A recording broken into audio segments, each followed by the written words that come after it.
अध्याय 1। एपिकुरियन सुख की खोज।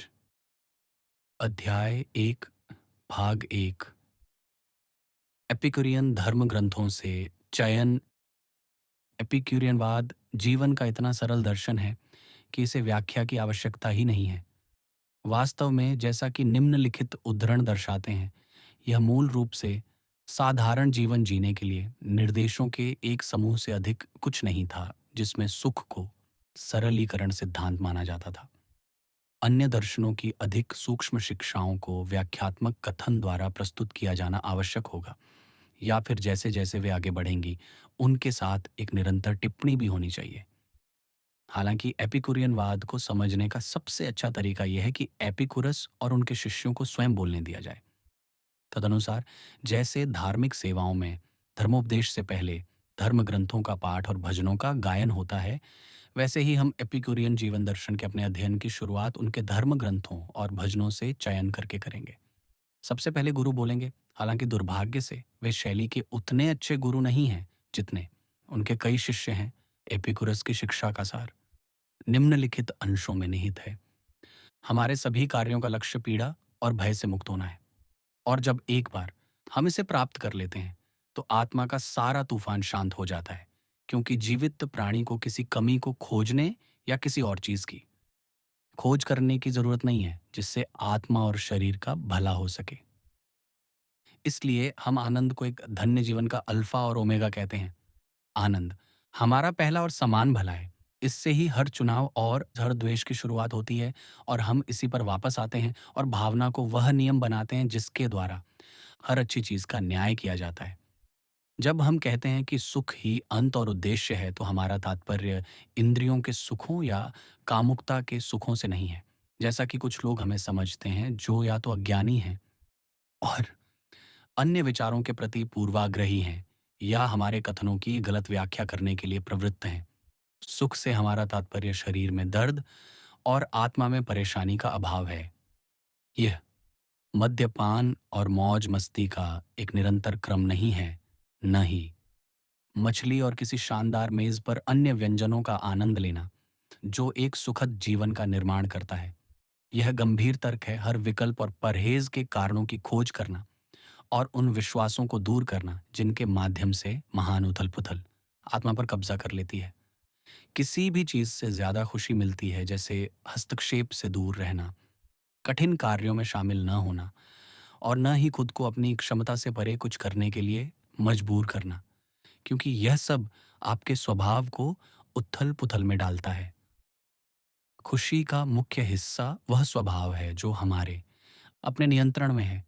खेत में सेवा कठिन परिश्रम है और दूसरों का नियंत्रण है। सार्वजनिक भाषण दिल की धड़कनों और इस चिंता से भरा होता है कि क्या आप विश्वास रख पाएंगे। फिर ऐसी वस्तु का पीछा क्यों करें जो दूसरों के अधिकार में है। प्रकृति की आवश्यकताओं से परे धन मनुष्य के लिए उतना ही लाभदायक है जितना कि भरे हुए बर्तन में पानी। दोनों समान रूप से छलकते हैं। हम बिना किसी व्याकुलता के दूसरे के सामान को देख सकते हैं और उनसे अधिक शुद्ध आनंद का आनंद ले सकते हैं, क्योंकि हम उनके कठिन संघर्ष से मुक्त हैं।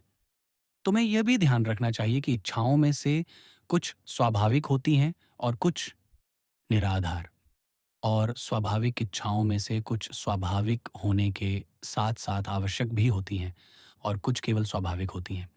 और आवश्यक इच्छाओं में से कुछ जरूरी हैं अगर हमें खुश रहना है, और कुछ जरूरी हैं अगर शरीर को अविचल रहना है, और कुछ अगर हमें जीना है। इन बातों की स्पष्ट और निश्चित समझ से हम हर पसंद और नापसंद करना सीखते हैं, ताकि शरीर को स्वास्थ्य और आत्मा को शांति मिले, क्योंकि यही एक धन्य जीवन का सार और अंत है। प्रसन्न गरीबी एक सम्मानजनक चीज है। प्रकृति के नियम के साथ तुलना करने पर महान धन गरीबी ही है। यदि कोई अपने धन को अधिकतम नहीं समझता तो वह पूरे संसार का स्वामी बन सकता है और फिर भी दुखी रहेगा। भाग्य बुद्धिमान व्यक्ति के मार्ग में बस थोड़ा सा ही बाधा डालता है। यदि तुम किसी व्यक्ति को सुखी बनाना चाहते हो तो उसके धन में वृद्धि मत करो, बल्कि उसकी इच्छाओं को कम करो। और चूंकि सुख हमारा पहला और स्वाभाविक गुण है, इसीलिए हम हर सुख का चुनाव नहीं करते, बल्कि कई बार कई सुखों को छोड़ देते हैं जब उनसे हमें ज़्यादा परेशानी होती है। और कई बार हम दुख को सुखों से बेहतर समझते हैं और लंबे समय तक उस दुख को सहते रहते हैं जब वह हमें ज़्यादा सुख देता है। इसलिए सभी सुख हमारे स्वभाव से अपने संबंध के कारण अच्छे हैं, लेकिन सभी मामलों में हमारी पसंद नहीं होते। जैसे हर दुख एक बुराई है, हालांकि दुख हमेशा और हर मामले में त्यागने लायक नहीं होता। हालांकि इन सभी चीज़ों का मूल्यांकन एक को दूसरे के विरुद्ध मापकर और सुविधाओं और असुविधाओं को देखकर ही किया जाना चाहिए।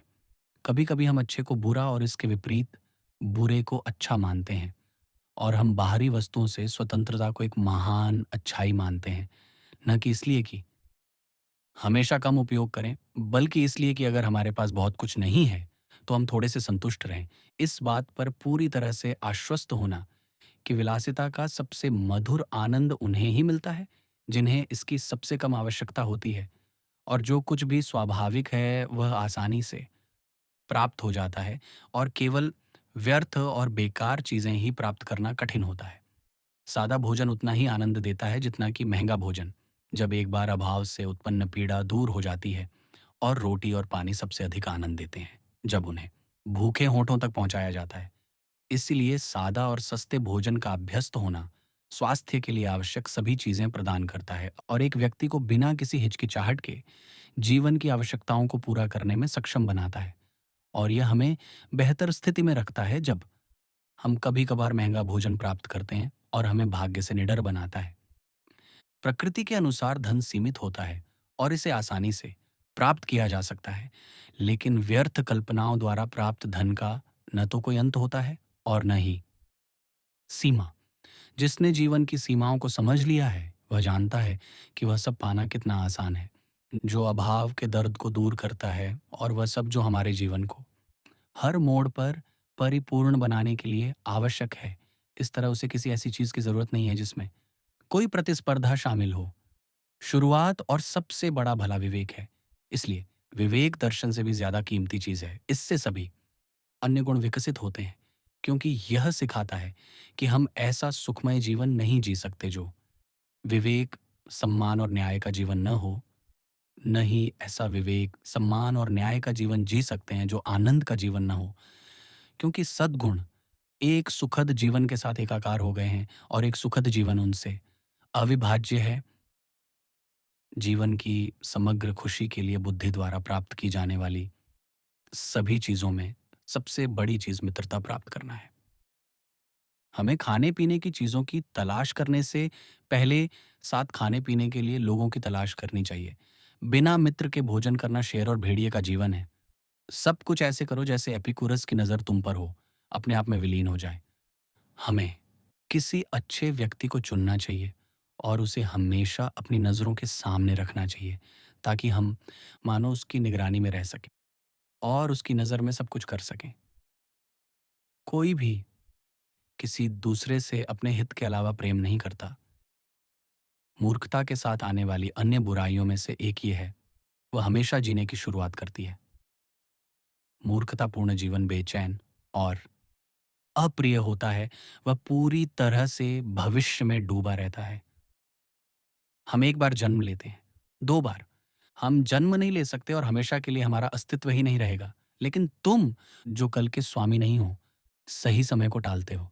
टाल मटोल करना सभी के जीवन का विनाश है, और इसलिए हम में से हर कोई मृत्यु के समय जल्दी में और बिना तैयारी के होता है। समय रहते मरना सीखो, या अगर तुम्हें अच्छा लगे तो देवताओं के पास चले जाओ। जिसे कल की सबसे कम जरूरत है, वह कल का सबसे सुखद रूप से सामना करेगा। अन्याय अपने आप में कोई बुरी चीज नहीं है, बल्कि केवल उस भय में है जो अन्याय करने वाले की चिंता से उत्पन्न होता है कि वह दंड से नहीं बच पाएगा। एक बुद्धिमान व्यक्ति तब तक राजनीतिक जीवन में प्रवेश नहीं करेगा जब तक कि कुछ असाधारण न हो जाए।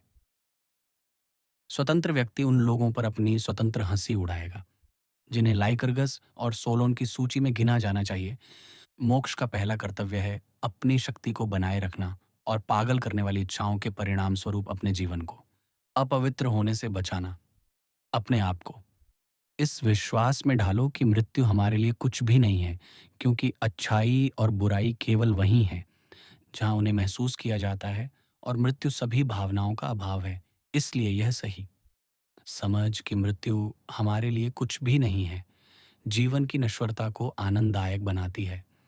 वर्षों में असीमित समय जोड़कर नहीं, बल्कि अमृता की लालसा को दूर करके, क्योंकि जीवन में डरने की कोई बात नहीं हो सकती उसके लिए जिसने पूरी तरह समझ लिया है कि जिस समय हम जीवित नहीं हैं, उस समय डरने की कोई बात नहीं है। इसलिए वह व्यक्ति मूर्ख है जो कहता है कि वह मृत्यु से डरता है, इसलिए नहीं कि जब वह आएगी तो दर्द देगी, बल्कि इसलिए कि उसकी संभावना में दर्द होता है। जो कुछ भी मौजूद होने पर कोई परेशानी नहीं देता, उसकी उम्मीद से ही केवल निराधार दर्द होता है। इसलिए मृत्यु जो सबसे भयानक है, बुराई है, हमारे लिए कुछ भी नहीं है, क्योंकि जब हम हैं तब मृत्यु अभी नहीं है, और जब मृत्यु आती है तब हम नहीं हैं। तब ये कुछ भी नहीं है, ना जीवितों के लिए और न ही मृतकों के लिए, क्योंकि यह जीवितों में नहीं पाया जाता और मृतक अब अस्तित्व में नहीं रहते। गुरु के ये शब्द उनकी स्पष्ट विसंगतियों को समेटने के किसी प्रयास के बिना दिए गए उनकी शिक्षा के सार को बहुत ही निष्पक्ष रूप से व्यक्त करते हैं, जिसमें इसकी उत्कृष्टताएं और इसकी गहरी खामियां दोनों शामिल हैं। उनके सिद्धांतों को जिस उच्च सम्मान से देखा जाता था, जिसके कारण उनके शिष्य उन्हें पवित्र और मौखिक रूप से प्रेरित मानकर स्मरण करते थे, उनके चरित्र के प्रति व्यक्तिगत श्रद्धा और उनके दर्शन से जुड़ी असाधारण अपेक्षाएं कि दुनिया के लिए क्या करना था, साथ ही स्वर्ग के एपिक्यूरियन विचार की एक झलक ल्यूक्रेटियस की तीसरी पुस्तक के आरंभ में निम्नलिखित वाक्यों द्वारा स्पष्ट रूप से दर्शाई गई है, जो एपिकुरस को संबोधित है। हे यूनानी जाति के गौरव, हे यूनानी जाति के गौरव, मैं तेरा अनुसरण करता हूँ, और अब मैं अपने पद चिन्हों को तेरे अंकित चिन्हों में दृढ़ता से स्थापित करता हूँ, न कि तुझसे प्रतिद्वंदी बनने की इच्छा से, बल्कि उस प्रेम से जो मैं तुझे धारण करता हूँ। मैं तेरा अनुकरण करने के लिए तरसता हूँ। हे पिता, तू वस्तुओं का अन्वेषक है। तू हमें पितृतुल्य उपदेश प्रदान करता है, और जैसे मधुमक्खियां फूलों से भरे बगीचे में सभी चीजों का रस चूसती हैं, हम, हे गौरवशाली प्राणी, उसी प्रकार तेरे पृष्ठों से सभी स्वर्णिम सिद्धांतों का पोषण करते हैं। मैं कहता हूं स्वर्णिम, अनंत जीवन के सर्वथा योग्य, क्योंकि जैसे ही तेरा ईश्वरीय बुद्धि से निकला दर्शन ऊंची आवाज में वस्तुओं के स्वरूप की घोषणा करने लगा है, मन के भय दूर हो गए हैं, संसार की दीवारें टूट गई हैं। मैं चीजों को पूरे शून्य में क्रियाशील देखता हूँ। देवताओं की दिव्यता प्रकट होती है, और उनके शांत निवास, जिन्हें न तो हवाएं हिलाती हैं, न बादल बारिश से भिगोते हैं, और न ही तेज पाले से जमी बर्फ धूसर पतझड़ से नुकसान पहुंचाती है। एक सदा बादल रहित आकाश उन्हें ढंक लेता है, और वे चारों ओर फैली रोशनी से हंसते हैं। प्रकृति भी उनकी सभी जरूरतों को पूरा करती है, और कोई भी चीज उनकी मानसिक शांति को कभी भंग नहीं करती। होरेस एपिक्यूरियनवाद से इतने ओतप्रोत हैं कि उनके किसी एक गीत को दूसरे से ज्यादा अभिव्यक्त करना मुश्किल है। जीवन दर्शन पर उनका गीत शायद इसे किसी भी अन्य गीत की तरह ही संक्षिप्त रूप में प्रस्तुत करता है। वह पूछता है कि वह किसके लिए प्रार्थना करे, फसलों, हाथी दांत और श्रम साध्य और जोखिम भरे उद्यम से प्राप्त सोने के लिए नहीं, लेकिन सरल सार्वभौमिक सुखों के साथ स्वस्थ ठोस संतोष जो निकट ही हैं। अपोलो के मंदिर की मरम्मत क्यों करें, नए पवित्र स्थान प्रार्थना के साथ क्यों प्रस्तुत करें, अर्पण वे फसलें नहीं जो प्राप्त करनी हैं, जो सार्डिनिया के घने मैदानों को भर देती हैं, कैलाब्रिया के धूप वाले खेतों से झुंड न ही हाथी दांत जो भारत पैदा करता है, न ही सोना, न ही वे इलाके जहां लिरिस उसके उन नींदे किनारों से इतनी नीरवता से बहती है। कैलेनियाई दाखलताओं के धन्य स्वामियों, उन्हें काटो, हे व्यापारियों, मदिरा को बहा दो, जिसे सीरिया से लाए गए माल से खरीदा जाता है सोने के प्यालों में, क्योंकि तुम जो कोशिश करते हो साल में 3 बार चौड़ा अटलांटिक महासागर पार करते हो, और कभी नहीं डूबते। निश्चित रूप से स्वर्ग के देवताओं के लिए प्रिय होंगे। मुझे मेरी छोटी सी ज़रूरत, हल्के मैलो जैतून कासनी खिलाओ, तो फिर मुझे स्वास्थ्य दो अपोलो, मुझे स्वस्थ मन दो प्राप्त वस्तुओं पर जीने के लिए, संतुष्ट और गीत गाने दो, एक सम्मानित न कि तुच्छ वृद्धावस्था। नए एपिक्यूरियन नियम से एक सबक के लिए हम हर्बर्ट स्पेंसर के डेटा ऑफ एथिक्स के समझदार पन्नों को पलटने से बेहतर कुछ नहीं कर सकते। सामाजिक परिस्थितियों द्वारा निर्धारित सीमाओं के भीतर व्यक्तिगत सुख की खोज सर्वोच्च सामान्य सुख की प्राप्ति के लिए पहली आवश्यकता है। इसे समझने के लिए हमें केवल उस व्यक्ति की तुलना करनी होगी जिसके आत्मसम्मान ने शारीरिक स्वास्थ्य को बनाए रखा है, और उस व्यक्ति से जिसकी स्वयं की परवाह न करने की प्रवृत्ति ने अपने स्वाभाविक परिणाम लाए हैं। और फिर यह पूछना होगा कि ऐसे दो प्रकार के व्यक्तियों से बने दो समाजों के बीच क्या अंतर होना चाहिए। अखंड नींद के बाद बिस्तर से उछलकर कपड़े पहनते समय गाते या सीटी बजाते हुए छोटी सी उत्तेजना पर हंसने के लिए तैयार, मुस्कुराते हुए चेहरे के साथ नीचे आते हुए उच्च शक्तियों वाला स्वस्थ व्यक्ति, अतीत की सफलताओं के प्रति सचेत और अपनी ऊर्जा, शीघ्रता और संसाधनों से भविष्य के प्रति आश्वस्त, दिन के काम में घृणा के साथ नहीं बल्कि प्रसन्नता के साथ प्रवेश करता है, और हर घंटे प्रभावी ढंग से किए गए काम से संतुष्टि का अनुभव करते हुए आराम के घंटों के लिए बची हुई प्रचुर ऊर्जा के साथ घर लौटता है।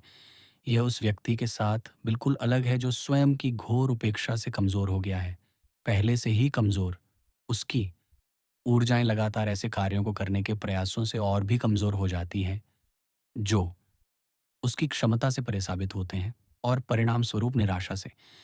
फुर्सत के घंटे जो सही तरीके से बिताए जाते हैं, जीवन की लहरों को बढ़ाने वाले और कार्य की शक्तियों को नवीनीकृत करने वाले सुख लाते हैं। उनका उपयोग नहीं किया जा सकता। क्रिया से जुड़े आनंद के लिए पर्याप्त ऊर्जा नहीं होती, और उत्साह की कमी निष्क्रिय आनंद को उत्साह के साथ ग्रहण करने से रोकती है। संक्षेप में, जीवन एक बोझ बन जाता है। अब यदि, जैसा कि स्वीकार किया जाना चाहिए, पहले जैसे व्यक्तियों से बने समुदाय में खुशी अपेक्षाकृत अधिक होगी, जबकि अंतिम जैसे व्यक्तियों से बने समुदाय में अपेक्षाकृत कम खुशी होगी, या बल्कि बहुत अधिक दुख होगा। यह स्वीकार किया जाना चाहिए कि एक परिणाम देने वाला आचरण अच्छा है और दूसरा परिणाम देने वाला आचरण बुरा है। जो व्यक्ति आत्मसम्मान को इतना दूर तक रखता है कि वह खुद को अच्छे स्वास्थ्य और उत्साह में रख सके, वह सबसे पहले अपने आसपास के लोगों के लिए खुशी का तत्काल स्रोत बन जाता है। और दूसरी बात, परोपकारी कार्यों द्वारा अपनी खुशी बढ़ाने की क्षमता बनाए रखता है। लेकिन जिसकी शारीरिक शक्ति और मानसिक स्वास्थ्य अत्यधिक आत्म बलिदान के कारण कमजोर हो जाता है, वह पहले तो अपने आसपास के लोगों के लिए अवसाद का कारण बन जाता है, और दूसरी बात, वह स्वयं को उनके कल्याण के लिए सक्रिय रूप से आगे बढ़ाने में असमर्थ या कम सक्षम बना देता है। जीवंतता से भरपूर एक का हमेशा स्वागत है। अपनी पत्नी के लिए उसके पास मुस्कान और मजाकिया भाषण है। अपने बच्चों के लिए मौज मस्ती और खेल का भंडार है। अपने दोस्तों के लिए सुखद बातें हैं जिनमें उत्साह से उत्पन्न होने वाली बुद्धि की चुटकियां शामिल हैं। इसके विपरीत दूसरे को त्याग दिया जाता है, कभी बीमारियों से, कभी दुर्बलता के कारण हुई असफलताओं से उत्पन्न चिड़चिड़ापन उसके परिवार को प्रतिदिन सहना पड़ता है। उनके साथ शामिल होने के लिए पर्याप्त ऊर्जा की कमी के कारण उससे अपने बच्चों के मनोरंजन में अधिक से अधिक एकमत रुचि होती है, और उसे उसके दोस्त नाराज कहते हैं। हमारे नैतिक तर्क इस पर बहुत कम ध्यान देते हैं। फिर भी यह तथ्य स्पष्ट है कि चूंकि सुख और दुख संक्रामक हैं, इसीलिए स्वयं के प्रति ऐसा सम्मान जो स्वास्थ्य और उत्साह को बढ़ाता है, वह दूसरों के लिए उपकार है, और स्वयं के प्रति ऐसी उपेक्षा जो शारीरिक या मानसिक पीड़ा लाती है, वह दूसरों के लिए अपकार है।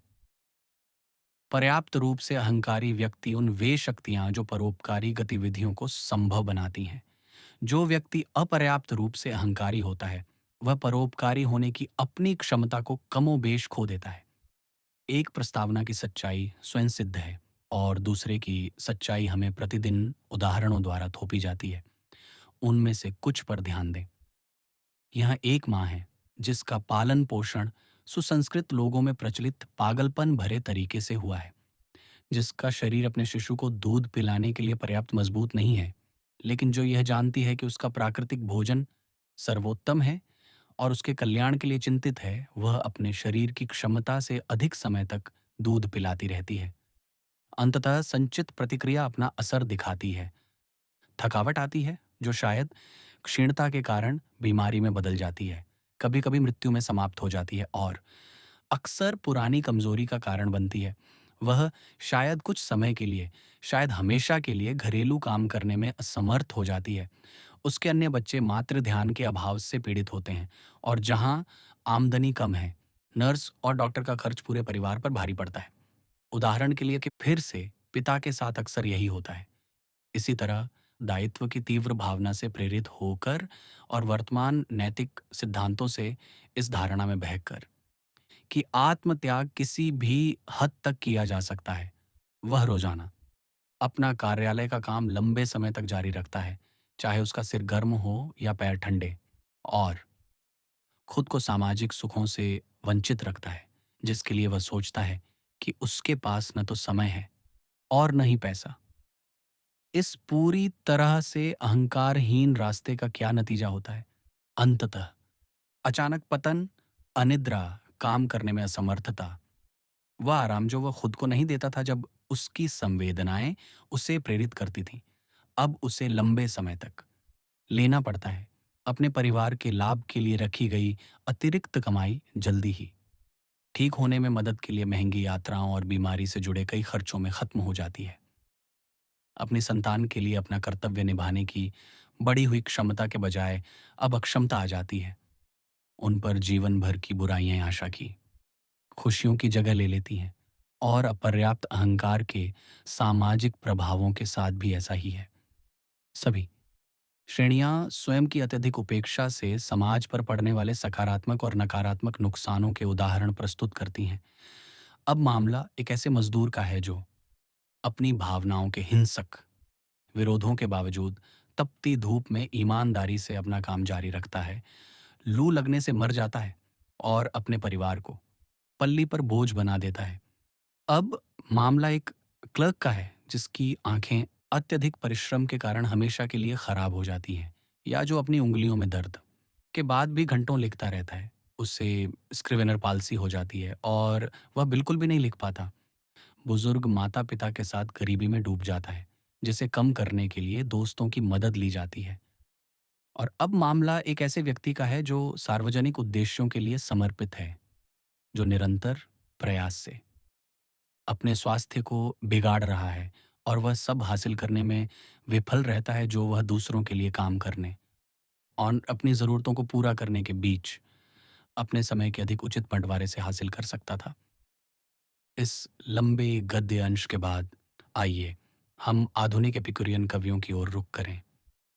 एपिक्यूरियनवाद का सबसे अच्छा और सबसे बुरा अनुवाद एक साथ उमर खयाम का फिट्जगेराल्ड द्वारा किया गया अनुवाद है। यह सबसे अच्छा है क्योंकि यह स्पष्टता के साथ अपने तार्किक निष्कर्ष तक पहुंचता है। क्षणिक सुख से बढ़कर हर चीज के प्रति एक सन की निराशा में स्वयं को केवल सुख प्राप्ति से जोड़ने के परिणामों के प्रति। यह सबसे बुरा है क्योंकि एपिक्यूरियनवाद को श्रेष्ठ तत्वों के साथ मिश्रित करने के बजाय, जैसा कि वॉल्ट व्हिटमैन और स्टीवेंसन करते हैं, यह हमें जीवन के अंतिम सुसमाचार के रूप में शुद्ध और शुद्ध सामग्री प्रदान करता है। यह तथ्य कि पिछले कुछ वर्षों में यह एक सनक साबित हुआ है, इस बात का स्पष्ट प्रमाण है कि हमारे आधुनिक उड़ाऊ लोग किस तरह के स्वादिष्ट भोजन से संतुष्ट हो सकते हैं। आओ, प्याला भर लो और बसंत की आग में अपना पश्चाताप का शीतकालीन वस्त्र उछाल दो। समय के पक्षी को बस थोड़ी ही दूरी तय करनी है और पक्षी पंखों पर है। शाखा के नीचे छंदों की एक पुस्तक, शराब का एक जग, रोटी का एक पांव, और तुम मेरे बगल में जंगल में गा रहे हो। ओह जंगल अब स्वर्ग था। आह मेरे प्रियतम, उस प्याले को भर दो जो आज के अतीत के पछतावों और भविष्य के भयों को दूर कर देता है। कल, क्यों, कल मैं स्वयं हो सकता हूँ। कल के 7,000 वर्षों के साथ। मैंने अपनी आत्मा को अदृश्य के माध्यम से भेजा उस परलोक का कोई अक्षर लिखने के लिए, और धीरे धीरे मेरी आत्मा मेरे पास लौट आई और उत्तर दिया, मैं स्वयं स्वर्ग और नर्क हूँ। स्वर्ग केवल पूर्ण हुई इच्छा का दर्शन है, और नर्क जलती हुई आत्मा की छाया है, जिस अंधकार में हम स्वयं इतनी देर से निकले हैं, इतनी जल्दी समाप्त हो जाएंगे। जीवन के संपूर्ण विवरण के रूप में हमें एपिक्यूरियनवाद प्रस्तुत करने के इस उदासी भरे प्रयास से, जो अनंत के अंधकार से घिरा हुआ है, जिसे वह व्यक्ति जो क्षणिक सुख पर अपना सब कुछ दांव पर लगा देता है, त्यागने के लिए अभिशप्त महसूस करता है, ऐसे लोगों की ओर मुड़ना एक राहत की बात है, जो प्रसन्नता और दृढ़ता से प्रहार करते हैं। एपिक्यूरियन स्वर। लेकिन तुरंत इसे कठोर स्वरों और जीवन के व्यापक दृष्टिकोणों के साथ मिला दें, जिसमें यह अपनी आवश्यक फिर भी पूरी तरह से गौण भूमिका निभाता है। उन सभी लोगों में से जो इस प्रकार बिखरे हुए एपिक्यूरियन स्वरों को बजाते हैं, बिना उनसे एक सुरीली और संतोषजनक धुन बनाने के असंभव कार्य का प्रयास किए, हमारे अमेरिकी पैगन वॉल्ट फिटमैन सबसे अच्छे उदाहरण हैं। सबसे सामान्य, सबसे सस्ता, सबसे नज़दीक, सबसे आसान मैं हूँ। मैं अपने अवसरों का लाभ उठाता हूँ, विशाल लाभ के लिए खर्च करता हूँ, खुद को उस पहले व्यक्ति को समर्पित करने के लिए खुद को सजाता हूँ जो मुझे ले जाएगा। आकाश को मेरी इच्छा के अनुसार अनुसार नीचे आने के लिए नहीं कहता, इसे हमेशा के लिए स्वतंत्र रूप से बिखेरता हूँ। ओह! मर्दाना आत्मसम्मान का आनंद! किसी के अधीन ना होना, किसी जात या अज्ञात तानाशाह के अधीन ना होना, सीधे कदम रखना और लचीले कदम रखना, शांत दृष्टि से देखना या चमकती आंखों से देखना, चौड़ी छाती से भरी और सुरीली आवाज में बोलना, अपने व्यक्तित्व के साथ पृथ्वी के अन्य सभी व्यक्तित्वों का सामना करना। ओह! जब तक मैं जीवन का शासक बनूं, गुलाम नहीं, जीवन का एक शक्तिशाली विजेता के रूप में सामना करूं। कोई धुआं नहीं, कोई उदासी नहीं, कोई शिकायत या तिरस्कारपूर्ण आलोचना नहीं। हवा, पानी और जमीन के इन गर्वीले नियमों के प्रति अपनी आंतरिक आत्मा को अभेद्य साबित करते हुए, और कोई भी बाहरी चीज मुझ पर कभी नियंत्रण नहीं कर पाएगी। मैं सिर्फ जीवन के आनंद ही नहीं, बल्कि मृत्यु के आनंद को भी गाता हूँ। मृत्यु का सुंदर स्पर्श कुछ क्षणों के लिए सुकून और सुन्न कर देता है। कुछ कारणों से मैं खुद अपने मलमूत्र शरीर को जलाने या चूर्ण में बदलने या दफनाने के लिए छोड़ देता हूँ। मेरा असली शरीर निस्संदेह मेरे लिए अन्य क्षेत्रों के लिए छोड़ दिया गया है। मेरा शून्य शरीर मेरे लिए और कुछ नहीं है, जो पृथ्वी के शुद्धिकरण, आगे के कार्यों और शाश्वत उपयोगों की ओर लौट रहा है। हे जीवन, अब से नए आनंदों की एक कविता, नाचना, ताली बजाना, उल्लासित होना, चिल्लाना, उछलना उछलना, लुढ़कना, तैरना, दुनिया के सभी बंदरगाहों की ओर जाने वाला एक नाविक होना, एक तेज और फूलता हुआ जहाज जो समृद्ध शब्दों से भरा हो, खुशियों से भरा हो। इस जंगली परमानंद के साथ विटमैन निश्चित रूप से एक एपिक्यूरियन और उससे भी अधिक है। वास्तव में शुद्ध एपिक्यूरियनवाद बेहतर तत्वों से असम्मिश्रित आधुनिक साहित्य में मिलना कठिन है। रॉबर्ट लुई स्टीवेंसन का एक अन्य भजन इसी तरह शुद्ध एपिक्यूरियनवाद में खुशी के महान कार्य में एक कठोर तीव्रता का भाव जोड़ता है, जो प्राचीन सिद्धांत के अधिक सहज रूप के लिए विदेशी था। स्टीवेंसन के अनुसार एपिक्यूरियनवाद केवल अधिक महत्वपूर्ण भोजन का स्वाद है, दिव्य शल्य चिकित्सक। यदि मैं अपने सुख के महान कार्य में कम या ज्यादा लड़खड़ाया हूं, यदि मैं अपनी जाति के बीच घूमा हूं और कोई गौरवशाली सुबह का चेहरा नहीं दिखाया है, यदि खुश मानवीय आंखों की किरणों ने मुझे प्रभावित नहीं किया है, अगर सुबह का आसमान, किताबें और मेरा खाना और गर्मी की बारिश मेरे उदास दिल पर व्यर्थ ही दस्तक दें, तो सुनिए, हे प्रभु, अपनी सबसे तीव्र इच्छा को ले लो और मेरी आत्मा को पूरी तरह जगा दो। या हे प्रभु, अगर मैं बहुत हट्टी हूं, तो उस आत्मा के मरने से पहले चुन लो एक चुभने वाला दर्द, एक जानलेवा पाप, और उन्हें मेरे मृत हृदय में डाल दो। जब हम स्टीवेंसन के साथ हैं, तो हम एपिक्यूरियन धर्म ग्रंथों से अपने चयनों को उनके क्रिसमस उपदेश के इन शब्दों में समाप्त कर सकते हैं। नम्रता और प्रसन्नता, ये सभी नैतिकता से पहले आते हैं। ये पूर्ण कर्तव्य हैं। अध्याय 1 भाग 2। काम और क्रीड़ा का एपिक्यूरियन दृष्टिकोण। आनंद हमारा महान कार्य है, जीवन का सार, साध्यों का अंत। स्वयं प्रसन्न रहना और अपने अनुकूल मित्रों के चुनिंदा समूहों में खुशी के केंद्र बिखेरना, यही एपिक्यूरियन आदर्श है। संसार संभावित सुखों का एक विशाल भंडार है। हमारी समस्या ये है कि हम अपने और अपने मित्रों के लिए इन सुखों का पूरा पूरा भंडार इकट्ठा करें। जैसे जैसे ये सुख बहते जाते हैं, हमने संसार नहीं बनाया, यह परमाणुओं के एक संयोगवश संयोग से बना है। हमारे लिए इसे बदलने का प्रयास करना मूर्खता होगी। हमारी एकमात्र चिंता इससे जितना हो सके उतना आनंद प्राप्त करना है, बिना इसमें कुछ भी मूल्यवान वापस डालने की जहमत उठाए। चूंकि यह आकस्मिक, अवैयक्तिक है, इसलिए हम इसके लिए ऋणी नहीं हैं। हम बस अपने आप पर उतना ही आनंद देने के ऋणी हैं जितना हम ग्रहण और धारण कर सकते हैं। हालांकि यह एक ऐसा कार्य है जिसमें गलतियां करना आसान है। हमें बहुत ज्यादा खर्च करने वाले अल्पकालिक सुखों के साथ खुद को धोखा देने से बचने के लिए विवेक की आवश्यकता है। कम खर्च वाले और लंबे समय तक चलने वाले सरल सुखों को चुनने की बुद्धिमत्ता की आवश्यकता है। विभिन्न सुखों की सापेक्ष लागत और मूल्य का ऐसा चतुर आकलन एपिक्यूरियन दर्शन का सार है। जो व्यक्ति जीवन के सौदेबाजी काउंटर पर दिए गए सबसे कम खर्च में सबसे ज्यादा सुख को पहचानने और उसे झटकने में चतुर और तत्पर है, वही एपिक्यूरियन आर्षी है। हम इसे कई तरह के अनुप्रयोगों में विभाजित कर सकते हैं, लेकिन एक या दो क्षेत्र ही पर्याप्त होंगे। खाना पीना जीवन के सबसे मौलिक संबंध होने के नाते एपिक्यूरियन सिद्धांत के अनुप्रयोगों के रूप में आमतौर पर चुने जाते हैं। हालांकि एपिकुरस और होरेस के चैनों ने इन अनुप्रयोगों को पहले ही स्पष्ट कर दिया है। एपिक्यूरियन अपने आहार को स्वाद के तात्कालिक, तुच्छ, अल्पकालिक सुखों से नहीं, बल्कि मुख्य रूप से स्वास्थ्य पर उनके स्थायी प्रभावों से नियंत्रित करेगा। पौष्टिक भोजन और पर्याप्त मात्रा में स्वादिष्ट रूप से तैयार और परोसा हुआ वह प्राप्त करने की पूरी कोशिश करेगा, लेकिन वह भव्य और दिखावटी दावतों से दूर रहेगा, क्योंकि इसमें बहुत अधिक खर्च और परेशानी और बीमारी और असुविधा का बहुत भारी दंड शामिल है। वह व्यावहारिक अनुभव से यह पता लगाएगा कि साधारण भोजन की मात्रा, गुणवत्ता और विविधता उसे उत्तम स्वास्थ्य में रखती है, और मिठाइयों या उत्तेजक पदार्थों का कोई भी प्रलोभन उसे उस सादगी से विचलित नहीं कर पाएगा जिसमें सबसे स्थायी आनंद मिलता है। भोजन के बीच केक और कैंडी खाना, हर समय चाय की चुस्कियां लेना और नशे की हद तक व्हिस्की पीने से भी कम नहीं। सच्चे एपिक्यूरियन आहार की सादगी के विरुद्ध पाप हैं। एपिक्यूरियन आवश्यक नींद का 1 घंटा भी नहीं गंवाएगा और न ही अपने घर में अलार्म घड़ी जैसी घृणित चीज को बर्दाश्त करेगा।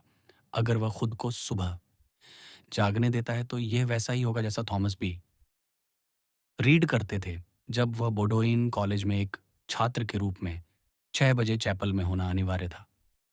वह चौकीदार से 4:30 बजे उसे बुलाने को कहता था ताकि उसे यह महसूस करने का सुख मिले कि उसके पास सोने के लिए एक पूरा घंटा है, और फिर उसे आखिरी समय पर फिर से बुलाए ताकि वह चैपल के लिए समय पर तैयार हो सके। हालांकि हम इन बातों को ज्यादातर मान लेते हैं। हमें किसी दार्शनिक की जरूरत नहीं है जो हमारे लिए हमारे आहार को नियमित करे या हमें रात में बिस्तर पर सुलाए, हमें सुलाए और हमारी प्रार्थनाएं सुलाए। ये प्रारंभिक पाठ निस्संदेह मानव जाति के बचपन में जरूरी थे। स्पेंसर का काम और खेल परिचय आधुनिक मनुष्य की समस्या के ज्यादा करीब है, और यही वह बिंदु है जहां हम सभी को एपिकुरस के स्कूल जाने की सख्त जरूरत है। शायद हम एपिकुरस के आदर्श को तुच्छ समझते हैं। खैर, अगर ये एक निम्न आदर्श है तो इससे नीचे गिरना और भी शर्मनाक है, और हम में से ज्यादातर अपने तनावपूर्ण और बेचैन जीवन में हर दिन इससे नीचे गिरते हैं। आइए हम खुद को इस आदर्श से परखें और ईमानदारी से उन सवालों के जवाब दें जो यह हमसे पूछता है। हम में से कितने लोग दिन रात मेहनत करते हैं ताकि साधारण जरूरतों में कृत्रिम अतिरिक्त चीजें जोड़ सकें? हम में से कितने लोग जानते हैं कि जब काम करना हमारे स्वास्थ्य पर कब्जा करने लगे तो उसे कैसे रोकें और चिंता और बेचैनी को पूरी तरह से कैसे दूर करें? हम में से कितने लोग अपनी मेहनत की मात्रा और तीव्रता को अपनी शारीरिक शक्ति से मापते हैं? जो हम स्वस्थ, प्रसन्न और आनंदपूर्वक कर सकते हैं, उसे करते हैं और बाकी काम अधूरा छोड़ देते हैं। बजाय इसके कि हम शुरुआती पुरुषत्व और स्त्रीत्व के दौरान तंत्रिका तनाव के उच्चतम स्तर तक पहुंच जाए और जब जीवन शक्तियां हमारे विरुद्ध होने लगें तो टूट जाए। जिम्मेदारी और प्रभाव के किसी भी पद पर हर आदमी को 20 आदमियों का काम करने का अवसर मिलता है। ऐसी परिस्थितियों में हम में से कितने लोग वह एक काम चुनते हैं जो हम सबसे अच्छा कर सकते हैं और बाकी 19 काम दूसरों के लिए छोड़ देते हैं या फिर अधूरे ही छोड़ देते हैं? हम में से कितने लोगों ने कभी गंभीरता से सोचा है कि स्वास्थ्यवर्धक प्रयास और सहनशीलता की सीमा कहाँ है? जब तक कि अनिद्रा या अपच या तंत्रिका अवसाद ने हम पर अपना भारी दबाव न डाला हो और हमें रुकने के लिए मजबूर न किया हो। टाले जा सकने वाले कारणों से होने वाली हर टूटन, थकावट और तंत्रिका तनाव की सीमा पार करने के बाद हम जो भी काम करते हैं, वह एपिकुरस की शिक्षाओं के विरुद्ध एक अपराध है। और ये बीमारियां जो हमारे आधुनिक व्यावसायिक जीवन को घेर लेती हैं, वे दंड हैं जिनसे प्रकृति उनकी शिक्षाओं के ज्ञान को प्रमाणित करने के लिए हमें सजा देती है। हर दिन जब हम अपनी क्षमता से अधिक काम करते हैं, हर घंटा जो हम थकान और अवसाद में बिताते हैं, हर मिनट जब हम अपने तत्काल नियंत्रण से परे चीज़ों की चिंता में खो जाते हैं, हम या तो एपिकुरस के स्तर से नीचे गिर जाते हैं या फिर उससे ऊपर उठ जाते हैं। अगर हम उनसे ऊपर उठकर उच्च आदर्शों की सेवा करते हैं, अपने त्याग के प्रति सचेत रहते हैं और इससे प्राप्त होने वाले श्रेष्ठ लक्ष्यों के बारे में स्पष्ट होते हैं, तो हमें क्षमा किया जा सकता है। उन उच्च आदर्शों में से कुछ क्या है, इस पर हमें बाद में विचार करने का अवसर मिलेगा।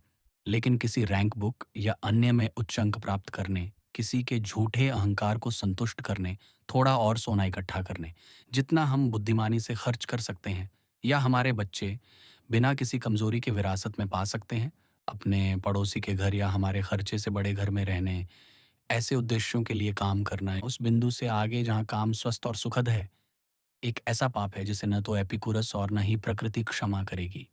उन लोगों से जो एपिकुरस से ऊपर उठ गए हैं और जानबूझकर कुछ हद तक एपिकुरियन को उच्च आदर्शों में से एक के लिए त्याग रहे हैं, जैसा कि मैंने कहा है, हमारा कोई झगड़ा नहीं है उनके लिए। हमारे पास केवल हार्दिक प्रशंसा है।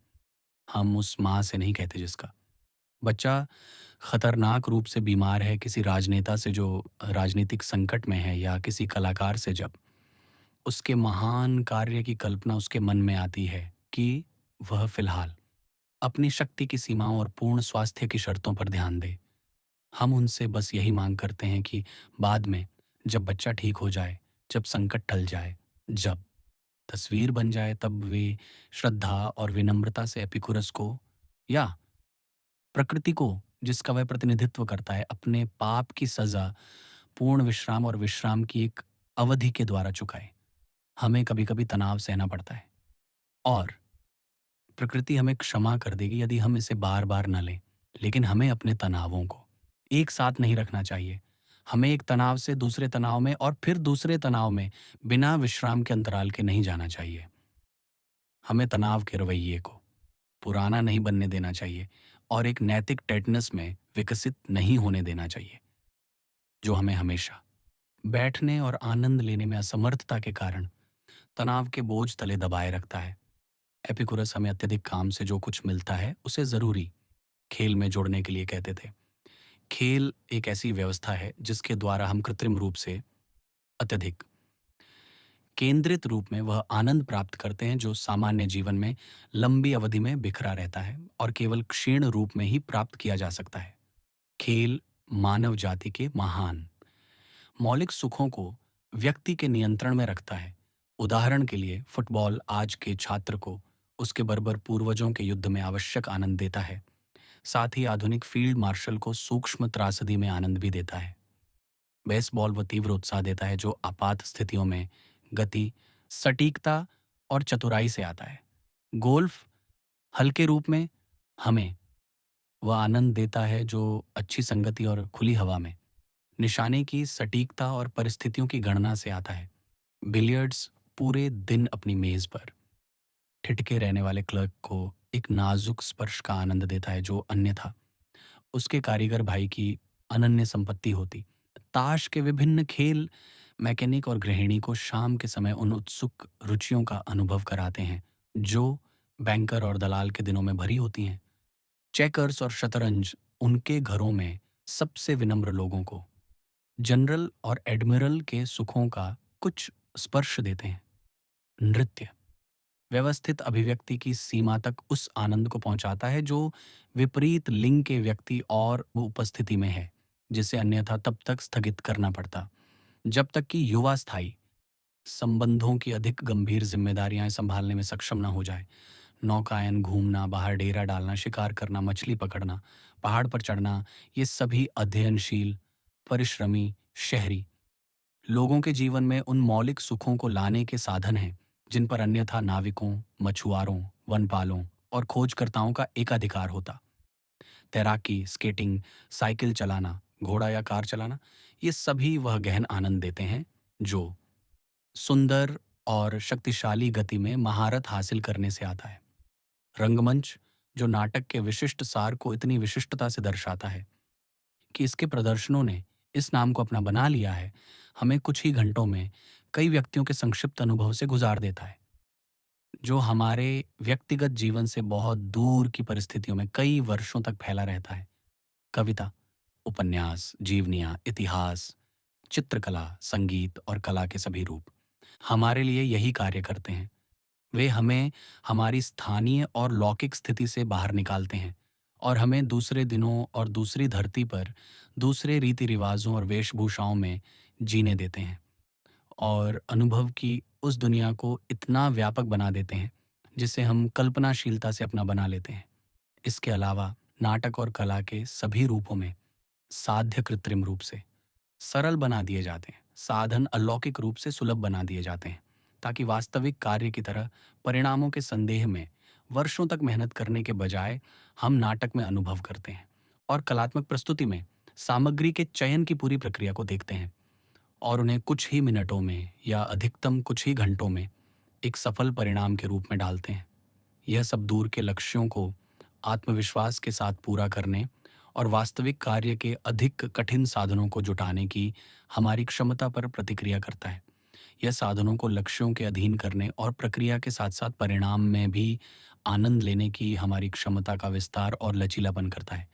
इसीलिए जो व्यक्ति एक वर्ष बिना खेल के या कम से कम एक या दो बार खेल के या कई दिन बिना खेले बिताता है, वह अपने व्यक्तित्व के जन्म सिद्ध अधिकार को एक प्रकार के भोजन के लिए बेच रहा है। मनोविज्ञान और शिक्षा शास्त्र व्यक्तित्व के विकास में खेल के महत्वपूर्ण कार्य को पहले से कहीं अधिक पहचान रहे हैं। प्रोफेसर बाल्डविन ने अपनी सामाजिक और नैतिक व्याख्याओं में खेल के कार्यों का सार इन शब्दों में प्रस्तुत किया है। सामाजिक संबंधों के जाल में व्यक्ति के जीवन कार्य के लिए उसकी शिक्षा में खेल जैविक अभ्यास का एक अत्यंत महत्वपूर्ण रूप है। सामाजिक प्रवृत्तियों की प्राप्ति का एक अत्यंत महत्वपूर्ण तरीका मन और शरीर को आत्मनियंत्रण के साथ लचीलापन प्रदान करता है, अनुकरणात्मक सीखने और आविष्कार के लिए निरंतर अवसर प्रदान करता है और संयुक्त क्रिया के लाभों और सुखों का प्रायोगिक सत्यापन है। अध्याय 1 भाग 3 सुख की एपिक्यूरियन कीमत। जो कोई भी अपने काम को एपिक्यूरियन सिद्धांतों पर सीमित और अपने नाटक को विस्तारित करता है, उसमें निश्चित रूप से इतनी सामान्य बुद्धि होगी कि वह जल्दबाजी और चिंता को पूरी तरह से खत्म कर सके। दोनों ही सरासर बर्बादी और उच्छृंखलता हैं। निषिद्ध पापों की पूरी सूची में सबसे मूर्खतापूर्ण और दुष्ट चीजें एपिक्यूरियन अपना जीवन चिंता मुक्त कक्षों में बिताएगा, काम करते समय पूरी ताकत से काम करेगा और फिर उसे जल्दी ही समाप्त कर देगा। काम की चिंताओं को कभी भी अच्छी तरह से अर्जित अवकाश के अनमोल परिसर में दखल नहीं देने देगा या याद किए गए या प्रत्याशित परिश्रम के तनाव को आराम और मनोरंजन के लिए पवित्र घंटों को खराब करने की अनुमति नहीं देगा। कुछ चीजें हर जीवन में गलत होनी ही हैं, यह हमारा दुर्भाग्य है, लेकिन उनके चले जाने के बाद अनावश्यक दुख में उन पर चिंतन करने की या उनके आने से पहले उदास प्रत्याशा में उनसे डरने की कोई आवश्यकता नहीं है। यदि या तो पूर्वानुमान में या पीछे मुड़कर देखने पर इन बुराइयों को उन घंटों को अंधकारमय करने की अनुमति दी जाती है जब वे शारीरिक रूप से अनुपस्थित होते हैं, तो ये हमारा दुर्भाग्य नहीं है। ये हमारी मूर्खता और हमारी गलती है। इन दिनों हम मन के उपचार, विश्राम के उपचार, विश्वास के उपचार, सम्मोहन द्वारा उपचार और पेटेंट दवाओं द्वारा उपचार के बारे में बहुत कुछ सुनते हैं। यदि किसी को इन उपचारों की आवश्यकता है तो निश्चित रूप से उसका स्वागत है। हालांकि उस कट्टर रूढ़िवादी के बारे में बहुत कुछ कहा जा सकता है जिसने इस प्रकार की सहायता को यह कहते हुए अस्वीकार कर दिया था कि वह किसी कुशल चिकित्सक के हाथों मरना पसंद करेगा, बजाय किसी नियम हकीम से ठीक होने के। एपिकुरस के सरल, घरेलू सिद्धांत का सख्ती से पालन करने से उन 999वें हिस्से शारीरिक और मानसिक बीमारियों को रोका जा सकता है जिनका इलाज ये विभिन्न चिकित्सा प्रणालियां करने का दावा करती हैं। लगभग हर ऐसे मामले में काम या काम का वह वर्ग जो जल्दबाजी है, या काम का वह घन जो चिंता है, जो एपिकुरस द्वारा निर्धारित विवेकपूर्ण सीमाओं से परे है, परेशानी की जड़ है। जहाँ काम और चिंता नहीं है, वहाँ उनके निष्क्रिय प्रतिरूप हैं। दुख जो अपने अवसर के बीत जाने के बहुत बाद तक पोषित रहता है, या भय जो अपने उपयुक्त उद्देश्य के आने से बहुत पहले ही आबाद हो जाता है। इन्हें काट दें और आपको चिकित्सकों या चिकित्सकों की जो भी आवश्यकता होगी वह जन्म, मृत्यु, संक्रामक रोगों और अपरिहार्य दुर्घटनाओं जैसे अपेक्षाकृत दुर्लभ अवसरों पर ही होगी। आप किसी भी डॉक्टर के, चाहे वह नियमित हो या अनियमित, दीर्घकालिक रोगी नहीं होंगे, या किसी भी पेटेंट या निर्धारित दवा के उपभोक्ता नहीं होंगे। न तो अतीत के लिए व्यर्थ पछतावे और न ही भविष्य के लिए लाभहीन पूर्वाभास। कभी भी वर्तमान पर अपनी छाया डालनी चाहिए, जो अपने आप में हमेशा सहने योग्य होता है और जिसे आम तौर पर सकारात्मक रूप से खुशहाल बनाया जा सकता है। स्मृति को उसकी सारी अप्रियता से मुक्त कर देना चाहिए, इससे पहले कि उसके चित्र चिंतन की दीप शिखाओं के सामने प्रकट हों। और अपेक्षा की खोज दीपिका हमेशा उन सुखों की ओर उन्मुख होनी चाहिए जो अभी भी हमारे लिए सुरक्षित हैं। जहाँ तक उन चीज़ों की गुणवत्ता का प्रश्न है जिन्हें हम याद करते हैं और जिनकी आशा करते हैं, भूतकाल और भविष्य मुख्यतः हमारे नियंत्रण में है। और यहाँ तक कि संक्षिप्त और क्षणभंगुर वर्तमान भी मुख्यतः स्मृतियों और प्रत्याशाओं से भरा होता है। इसलिए वह भी काफ़ी हद तक वैसा ही होता है जैसा हम उसे बनाना चाहते हैं। दुनिया इतनी सारी चीज़ों से भरी है। मुझे यकीन है कि हम सभी राजाओं की तरह खुश होंगे। अगर हम में से कोई भी हर समय खुश नहीं रहता, सिवाय उन दुर्लभ क्षणों के जब दांत दर्द या किसी दोस्त की बीमारी या मृत्यु की खबर या हमारे निवेशों में कोई बुरा मोड़ हमें चौंका देता है। अगर खुशी हमारे सामान्य जीवन का प्रमुख स्वर नहीं है, तो इसका सीधा सा कारण ये है कि हम इसे नहीं चाहते उस विचारशील, उद्यमी, आग्रहपूर्ण तरीके से जैसे विद्वान ज्ञान चाहता है, या व्यापारी पैसा चाहता है, या राजनेता वोट चाहता है।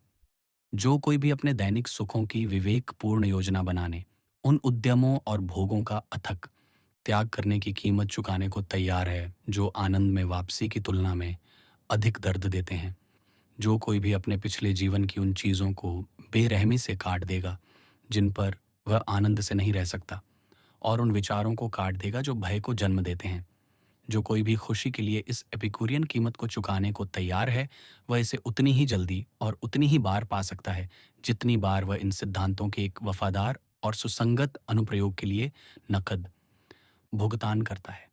अगर कोई व्यक्ति दुनिया भर में लगातार दुख में रहता है, तो 99% दोष उसकी परिस्थितियों का नहीं, बल्कि स्वयं उसका है। इस पुस्तक का कोई भी पाठक ऐसा नहीं है जिसकी परिस्थितियां इतनी विकट हों कि कोई अन्य व्यक्ति उन्हीं परिस्थितियों में सर्वोच्च और प्रमुख रूप से, यदि पूरी तरह से और निरंतर नहीं, तो भी खुश रहने का कोई रास्ता न खोज पाए। इस पुस्तक का कोई भी पाठक इतना धनी, परिवार और मित्रों से इतना धन्य, इतना व्यस्त और विचलित नहीं है कि उन्हीं परिस्थितियों में कोई अन्य व्यक्ति स्वयं दुखी हो और अपने संपर्क में आने वाले सभी लोगों के लिए दुख का स्रोत बन जाए। एपिकुरस सही है।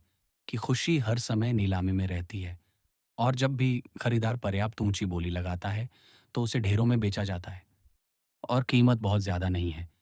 उन साधारण सुखों की योजना बनाने का विवेक जो मांगने पर मिल सकते हैं, अत्यधिक ऊंचे सुखों को त्यागने का संकल्प, अपने विचारों को उसी क्षण काट देने का दृढ़ संकल्प, जैसे ही उनमें रुग्ण लक्षण विकसित हों, और चिंता और परेशानी के विरुद्ध एक विषनाशक दवा लेना, जैसे ही हमें उनके संक्रामक वातावरण का आभास हो, एकाग्रता, स्वयं द्वारा चुने गए वर्तमान में जीने का संकल्प, जिसमें से लाभहीन पछतावा और लाभहीन चिंताएं, जो अतीत से प्रक्षेपित होती हैं या भविष्य से उधार ली जाती हैं, पूरी तरह से निर्वासित हो जाती हैं। अब समय आ गया है कि अवसाद, उदासी, चिड़चिड़ापन, दुख को केवल बीमारियों के रूप में ही न देखा जाए, बल्कि उन्हें अक्षम्य मूर्खताओं, असहनीय बुराइयों, अक्षम्य पापों के रूप में देखा जाए, जिन्हें एक विवेकशील और स्वस्थ एपिक्यूरियनवाद घोषित करता है। अतः एपिक्यूरियन सिद्धांत हमें इस शानदार और अन्यथा खुशहाल दुनिया में रोने, बिलखने और रोने से मना करता है, जिससे हम खुद को अपने दोस्तों के लिए बोझ और परेशानी बना सकें। और हमें स्पष्ट रूप से बताता है कि यदि हम इस तरह के उदासी भरे जीवन के लिए इतने भी प्रलोभित होते हैं, तो ऐसा इसलिए है क्योंकि हम इन शैतानों को बाहर निकालने के लिए बहुत दूरदर्शी, बहुत आलसी, बहुत मूर्ख हैं, जिन्हें थोड़ा-सा सादा भोजन, कड़ी मेहनत, बाहरी व्यायाम, जोरदार खेल और निश्चिंत आराम हमेशा के लिए भगा देगा। यह हमें इन निर्वासित आहों, कराहों और आंसुओं के स्थान पर उस हँसी, गीत और चीख को रखने के लिए प्रेरित करता है, जो पृथ्वी के विशाल चक्र को घूमती हैं। हम इसे एक योग्य एपिक्यूरियन के दिन के चित्र में समेट सकते हैं। एक रात की गहरी नींद के बाद, जिसमें कोई अप्रिय सपना भी नहीं था, वह उठने के समय का स्वागत चीखते हुए और उछलते हुए करता है, स्नान में डुबकी लगाता है, जोश के साथ झटके का सामना करता है और जोरदार रगड़ से मिलने वाली उत्साह की चमक में आनंदित होता है। घर वालों का सुबह के चेहरे और सुबह के दिल से स्वागत करता है। परिवार के साथ भोजन, समाचार, दिन के दृष्टिकोण को साझा करने के लिए उत्सुक पिप्पा की तरह अपने 12 घंटों के खजाने का एक भी कण बर्बाद न करने का संकल्प करता है। फिर चाहे काम उसे तुरंत बुलाए या नहीं, कुछ मिनट खुली हवा में तेज चलने और गहरी सांस लेने में बिताता है, जब तक कि वह अपनी रगों में धरती, हवा और धूप की महान शक्तियों को स्पंदित महसूस न कर ले। फिर वह रसोई या कारखाने, दफ्तर या खेत, स्कूल के कमरे या काउंटर, बेंच या डेस्क के काम को आंतरिक खुशी से स्वीकार करता है, मानो वह अपनी अतिरिक्त ऊर्जा को किसी चीज पर खर्च कर रहा हो, और तेज, कीमती दोपहर के घंटों में अपनी संचित शक्ति द्वारा प्रदान की गई कठिनाइयों पर विजय प्राप्त करने में आनंदित होता है। दोपहर का भोजन मिलनसार लोगों के साथ आनंदपूर्वक और आराम से करता है। दोपहर के शुरुआती घंटों में यदि आवश्यक हो तो दिन के काम का हल्का हिस्सा करता है। यदि संभव हो तो 1 या 2 घंटे के लिए खुली हवा में निकल जाता है, घोड़े या पहिए या कार या नाव या रैकेट या गोल्फ क्लब या स्केट्स या रॉड या बंदूक या कम से कम एक दोस्त और 2 मजबूत चलने वाले जूतों के साथ शाम के भोजन के लिए आता है, जिसमें परिवार का दायरा कुछ स्वागत योग्य मेहमानों को शामिल करने के लिए विस्तृत हो जाता है, या किसी मेहमान नवाज मेजबान के घर ऐसे कपड़ों में जिनसे दाग धब्बों या तनाव का कोई भी निशान नहीं होता। बाजार और जेब में उपलब्ध सबसे अच्छी चीजें बांटने के लिए इस तरह से परोसा जाता है कि हास्य और मजाक, सरसरी चर्चा और स्नेहपूर्ण प्रशंसा के आदान प्रदान का अवसर लंबे समय तक बना रहे। शाम को शांत पढ़ने या सार्वजनिक मनोरंजन में, अपने बच्चों के साथ खेलने में या दोस्तों के साथ घूमने में बिताता है, और फिर दिन के प्रिय सुखों के लिए ऐसी कृतज्ञता के साथ सो जाता है कि सब ठीक है, कि प्रतिध्वनि उसके अचेतन सपनों के धुंधले पदार्थ में भी पहुंच जाती है। निश्चित रूप से इस एपिक्यूरियन दिन की कुछ विशेषताएं हैं, जिन्हें हम अपने व्यस्त, अशांत, अति व्यस्त जीवन में अपने लिए बड़े लाभ के साथ और उन लोगों के लिए बड़े लाभ के साथ अपना सकते हैं, जिनके साथ हम घनिष्ठ रूप से जुड़े हुए हैं। ऐसे दिनों की एक श्रृंखला जो और भी ज्यादा खुशहाल छुट्टियों और रविवारों से अलग-अलग हों, साल में कम से कम 1 या 2 बार लंबी छुट्टियों से टूटती हों, सब मिलाकर एक ऐसा जीवन बन जाएगा, जिसे एपिकुरस कहते हैं कि एक व्यक्ति संतुष्टि के साथ जी सकता है और जिसके बाद वह संतुष्ट होकर मर सकता है। अगर कोई और जीवन नहीं है, तो आइए हम हर हाल में इसका भरपूर लाभ उठाएँ और अगर या और परलोक दोनों में इंद्रियों द्वारा बोधगम्य जीवन से बड़ा जीवन हो। जैसा कि एपिक्यूरियन मनोविज्ञान की मान्यता से कहीं ज़्यादा गहरे आधार पर हम में से ज़्यादातर लोग मानते हैं कि ऐसा है, तो वर्तमान में तीव्रता और अनन्यता से जीने का यह स्वस्थ, हार्दिक, संपूर्ण संकल्प इसे विकसित करने का एक कहीं ज़्यादा ईमानदार और प्रभावी तरीका है, बजाय इसके कि एक झूठे परलोकवाद के मूर्खतापूर्ण प्रयास से जो आज के साधारण घरेलू सुखों से श्रेष्ठता का आधा-अधूरा, दूर का दिखावा करके भविष्य का अनुमान लगाता या उसे नकारता है। अध्याय 1, भाग 4। एपिक्यूरियनवाद के दोष। अब तक हमने सत्य के कुछ मूल्यवान तत्वों की ओर इशारा किया है, जो एपिक्यूरियनवाद में निहित हैं। संयोगवश ही हमें कुछ गहरे दोषों का सामना करना पड़ा है। एपिकुरस का उन लोगों पर मुक्त हंसी जो अपने राजनीतिक कर्तव्यों को पूरा करने का प्रयास करते हैं, अपने छोटे से दायरे से बाहर या कब्र से परे पहुंचे सभी हितों की चुपचाप अनदेखी, गलत काम की अंतर्निहित हानिरहितता के बारे में उसकी भोली टिप्पणी, बशर्ते कि गलत करने वाला पकड़े जाने के डर से बच सके, ने हमें यह एहसास दिलाया होगा कि इस सहज सुख साधक जीवन के दृष्टिकोण के लिए कुलीनता की ऊंचाइयां, भक्ति की गहराई, सहनशीलता की लंबाई, सहानुभूति की व्यापकताएं बिल्कुल अलग हैं। न्याय हमें इन एपिकुरियन कमियों पर अधिक स्पष्ट रूप से विचार करने की अपेक्षा करता है। इस स्कूल पर जो कुछ भी आरोप लगाया गया है, वह कुटिल कामुकता के रूप में सबसे बड़ी बदनामी है। फिर भी जीवन के इस दृष्टिकोण में कुछ दोष हैं जो तार्किक रूप से इसके आधारों से निकाले जा सकते हैं और इसके निरंतर अनुयायियों के जीवन में व्यावहारिक रूप से दिखाई भी देते हैं। एपिक्यूरियनवाद का मूल दोष व्यक्तित्व की गलत परिभाषा है। एपिकुरस के अनुसार व्यक्ति केवल भूखों और वासनाओं का एक समूह है और इनकी संतुष्टि को स्वयं की संतुष्टि का पर्याय बना दिया गया है। लेकिन संतुष्टि अल्पकालिक होती है, जबकि भूखें दीर्घकालिक होती हैं। परिणाम वही होता है जिसकी ओर शोपेनहावर ने निर्णायक रूप से इशारा किया है।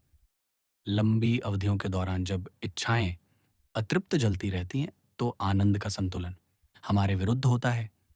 तुलनात्मक रूप से संक्षिप्त और दुर्लभ अंतरालों में जब वासनाएं संतुष्टि की प्रक्रिया में होती हैं, संतुलन कभी भी सम से अधिक नहीं हो सकता।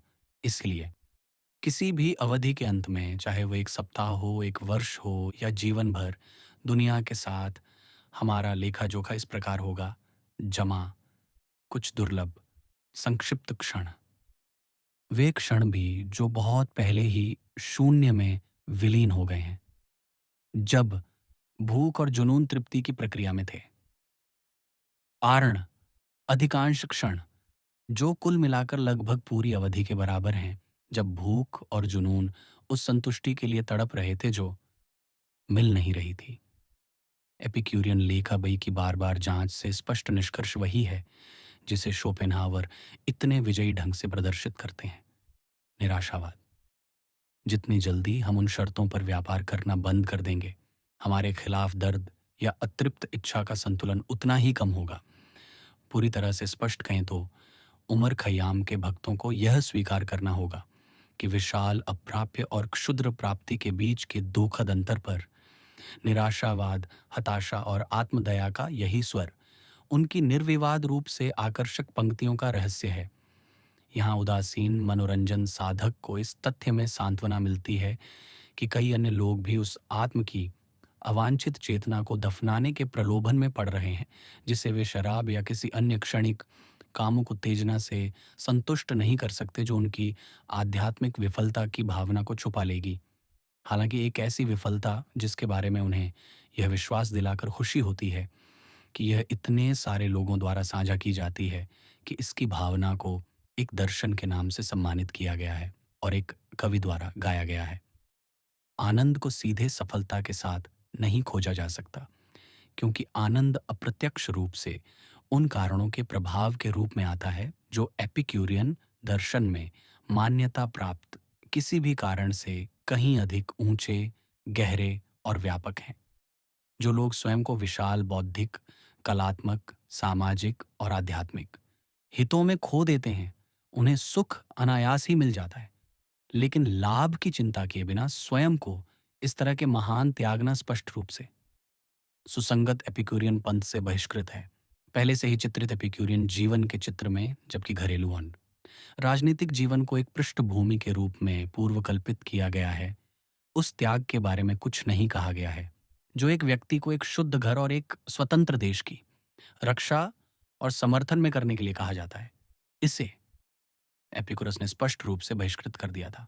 पहले प्रस्तुत एपिक्यूरियन जीवन के चित्र में जो भी आकर्षण था, वह मुख्यतः इस पूर्व धारणा की पृष्ठभूमि के कारण था कि यह सुखी जीवन एक सुव्यवस्थित और स्थिर परिवार में और एक स्वतंत्र और न्यायपूर्ण नगरपालिका और राष्ट्रीय जीवन में जिया जाता था। वास्तव में ये केवल इन महान घरेलू, सामाजिक और राजनीतिक संस्थाओं पर एक परजीवी के रूप में है, जिन्हें यह बनाने या बनाए रखने के लिए कुछ नहीं करता और जिन्हें यह कमज़ोर और नष्ट करने के लिए बहुत कुछ करता है कि एपिक्यूरियनवाद जीवन का एक सहनीय विवरण भी है। अगर अब हम एपिक्यूरियन पुरुष और स्त्री की तस्वीर इस घरेलू और नागरिक जीवन की पृष्ठभूमि के साथ बनाते हैं, तो इस परजीवी एपिक्यूरियनवाद की कुरूपता और नीचता हमारे सामने खड़ी हो जाएगी। और हालांकि हमें इसके द्वारा सिखाए गए मूल्यवान सबक नहीं भूलना चाहिए, हम इस पूरी तस्वीर को एक विकृति और पतन की वस्तु मानकर उससे दूर हट जाएंगे। तो फिर यह स्थायी एपिक्यूरियन व्यक्ति कौन है? वह क्लब का आदमी है जो आरामदायक विलासिता में रहता है और हर दिन शानदार भोजन करता है। उसके लिए सब कुछ किया जाता है। नौकर उसकी सेवा करते हैं। वह किसी की सेवा नहीं करता और किसी के कल्याण के लिए जिम्मेदार नहीं है। उसके पास मिलनसार मित्रों का एक समूह है जो निश्चित रूप से एक दूसरे से ढीले ढाले ढंग से जुड़े हुए हैं और लगातार बदलते रहते हैं, क्योंकि विवाह, वित्तीय उलटफेर, व्यावसायिक व्यस्तताएं, पेशेवर जिम्मेदारियां उसके समूह के किसी न किसी सदस्य को और अधिक कठिन जीवन जीने के लिए मजबूर कर देती है। वह एक अच्छा इंसान है, मिलनसार, अपने समूह के साथ मुक्त हस्त, बाहर के सभी लोगों के प्रति उदासीन।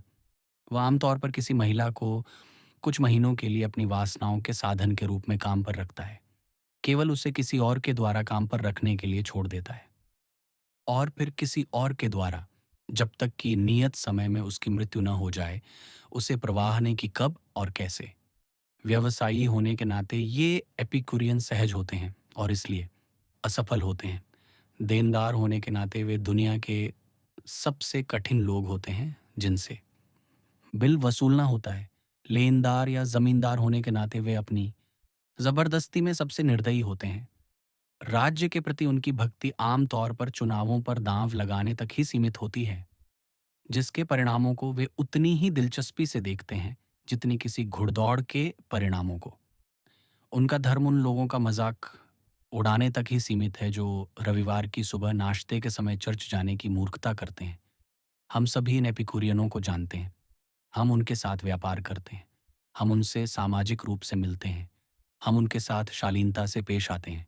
लेकिन उम्मीद है कि उनके चिकने बाहरी आवरण के नीचे हम सभी उनकी स्वार्थी निर्दयता को पहचान लेंगे। उन्होंने एक ऐसा सिद्धांत अपनाया है जो हमारी भूख मिटाने के लिए बनाई गई अच्छी चीज़ों पर लागू होने पर सही और सच्चा है, और मानव हृदय और सामाजिक संस्थाओं को केवल वस्तुएं अपने स्वार्थी सुखों के साधन मानकर इससे एक नैतिक राक्षसी रूप में विकृत कर दिया है। इसी तरह एपिक्यूरियन महिलाएं भी हर धनी समुदाय में बहुतायत में हैं। वे फ्लोरिडा, न्यूयॉर्क या वॉशिंगटन में सर्दियां बिताती हैं। बाकी साल वे समुद्र तट, पहाड़ों और झीलों के बीच बिताती हैं और कभी कभार उन जगहों पर जाती हैं जिन्हें वे और अपने पतियों के बिलों का भुगतान करने या न करने के अलावा कोई जिम्मेदारी नहीं लेनी चाहिए। उनका विशेष स्वर्ग विदेश यात्रा है और यूरोप के पक्के राजमार्गों पर कोई भी पेंशन या होटल एपिकुरस की इन अनमोल बेटियों के बिना नहीं है। वे इधर उधर भटकती रहती हैं, जहाँ कम से कम उदासी और ज्यादा मनोरंजन आकर्षित करता है। इस गैर जिम्मेदाराना अस्तित्व के 2 या 3 साल उन्हें यूरोप या अमेरिका, यहाँ या परलोक में किसी भी उपयोगी के लिए अयोग्य ठहराने के लिए पर्याप्त हैं। जब वे अपने मूल शहर या कस्बे में लौटती हैं, अगर कभी लौटती भी हैं, तो घर के कामकाज का बोझ असहनीय हो जाता है। सामाजिक जीवन की जिम्मेदारियां असहनीय हो जाती हैं और उनके बेचारे पति बहुत खुश होते हैं जब बेचैनी का दौरा उन्हें फिर से जकड़ लेता है और उन्हें मिस्र या रूस या पृथ्वी के किसी भी दूरस्थ कोने में भेज दिया जाता है, जहां उनके बेकार हाथ और बेचैन पैर, उनके खाली दिमाग और खोखले दिल, उनके अनर्जित सोने के साथ आक्रमण करने के लिए मौजूद हों। इस बात की कोई गारंटी नहीं है कि एपिक्यूरियन एक पत्नी का पति होगा, या एक वफादार माँ, या परिवार के लिए एक अच्छा प्रदाता, या गणराज्य का एक समर्पित नागरिक, या कला या विज्ञान का एक कठोर सेवक, या प्रगति और सुधार के लिए एक वीर शहीद। यदि सभी लोग एपिक्यूरियन होते तो दुनिया जल्दी ही उस बर्बरता और पशुता में वापस चली जाती जहां से यह धीरे धीरे और दर्दनाक रूप से उभरी है। परिवार, राज्य, समाज और सभ्यता के महान हित व्यक्ति की भावनाओं में सटीक रूप से परिलक्षित नहीं होते हैं। और यदि व्यक्ति के पास भावनाओं के अलावा कोई मार्गदर्शक नहीं है, तो वह इन उच्च हितों के प्रति गद्दार साबित होगा, जिन्हें दुर्भाग्य से उसके सुख प्रेमी, आत्मभोगी, वीरताहीन हाथों में सौंप दिया जा सकता है। करने और सहने के लिए कठिन चीज़ें, अनंत चीज़ें हैं, और अगर हमें उनका बहादुरी से सामना करना है, तो हमें स्टोइक को अपनी सहायता के लिए बुलाना होगा। कुछ घिनौनी और तुच्छ चीज़ें हैं जिन्हें सहना पड़ता है या उनसे ऊपर उठना पड़ता है, और वहाँ हमें कभी-कभी प्लेटोवादी और रहस्यवादी की ज़रूरत पड़ सकती है, जो हमें लौकिक आभास के नीचे छिपी शाश्वत वास्तविकता को दिखाए। आचरण की समस्याएं हैं जिन्हें सुलझाना है, परस्पर विरोधी दावों को समायोजित करना है, और इसके लिए अरस्तू के अनुसार अनुपात की भावना को अपनी आत्माओं में विकसित करना होगा। अंततः विचार करने के लिए अन्य व्यक्ति भी हैं, और एक महान व्यक्तिगत आत्मा है जो संसार में रहती और काम करती है। और इन व्यक्तियों, मानव और दिव्य, के प्रति हमारे उचित दृष्टिकोण के लिए हमें ईसाई सिद्धांत की ओर देखना होगा। एपिकुरियनवाद द्वारा प्रदान किए गए किसी बेहतर उपकरण के बिना इन उच्च संबंधों को पूरा करना उतना ही मूर्खतापूर्ण होगा जितना कि किसी महाद्वीप पर नंगे पैर दौड़ने या समुद्र में नंगे तैरने का प्रयास करना। नंगे पैर एपिकुरियनवाद का रेतीले समुद्र तटों और जीवन की आश्रय वाली खाड़ियों में अपना स्थान है, लेकिन पहाड़ की चोटियों या मानव अनुभव की गहराई में इसका कोई स्थान नहीं है।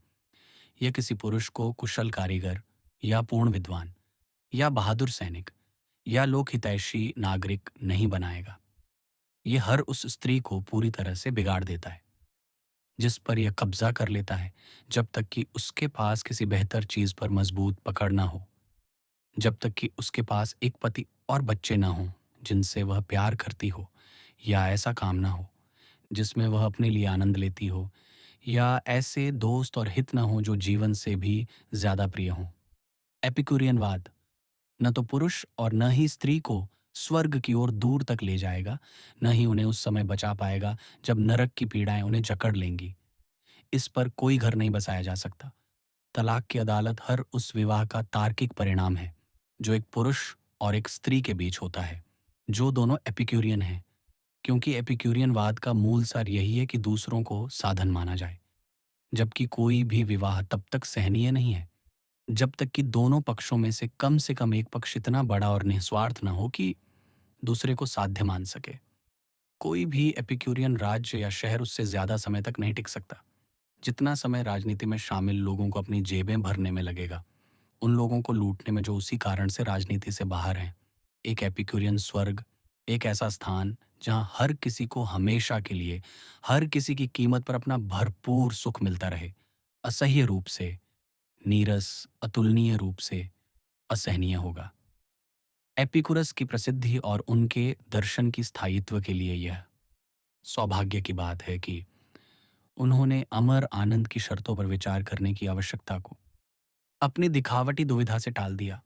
जिसमें उन्होंने यह साबित करने की कोशिश की कि मृत्यु सब कुछ समाप्त कर देती है। पहले से स्थापित राजनीतिक और नैतिक व्यवस्था पर एक अस्थायी परजीवी के रूप में एपिक्यूरियनवाद फल फूल सकता है, लेकिन एक ऐसे सिद्धांत के रूप में जिस पर यहाँ से एक सभ्य समाज या परलोक में स्वर्ग की आशा टिकी हो, एपिक्यूरियनवाद पूरी तरह से अभावग्रस्त है। यदि लंबी अनंतता में हमारे लिए एपिक्यूरियनवाद से बेहतर कुछ न होता, तो हम सभी क्षमा याचना कर सकते थे, जैसा कि एपिकुरस ने खुशी-खुशी माना था।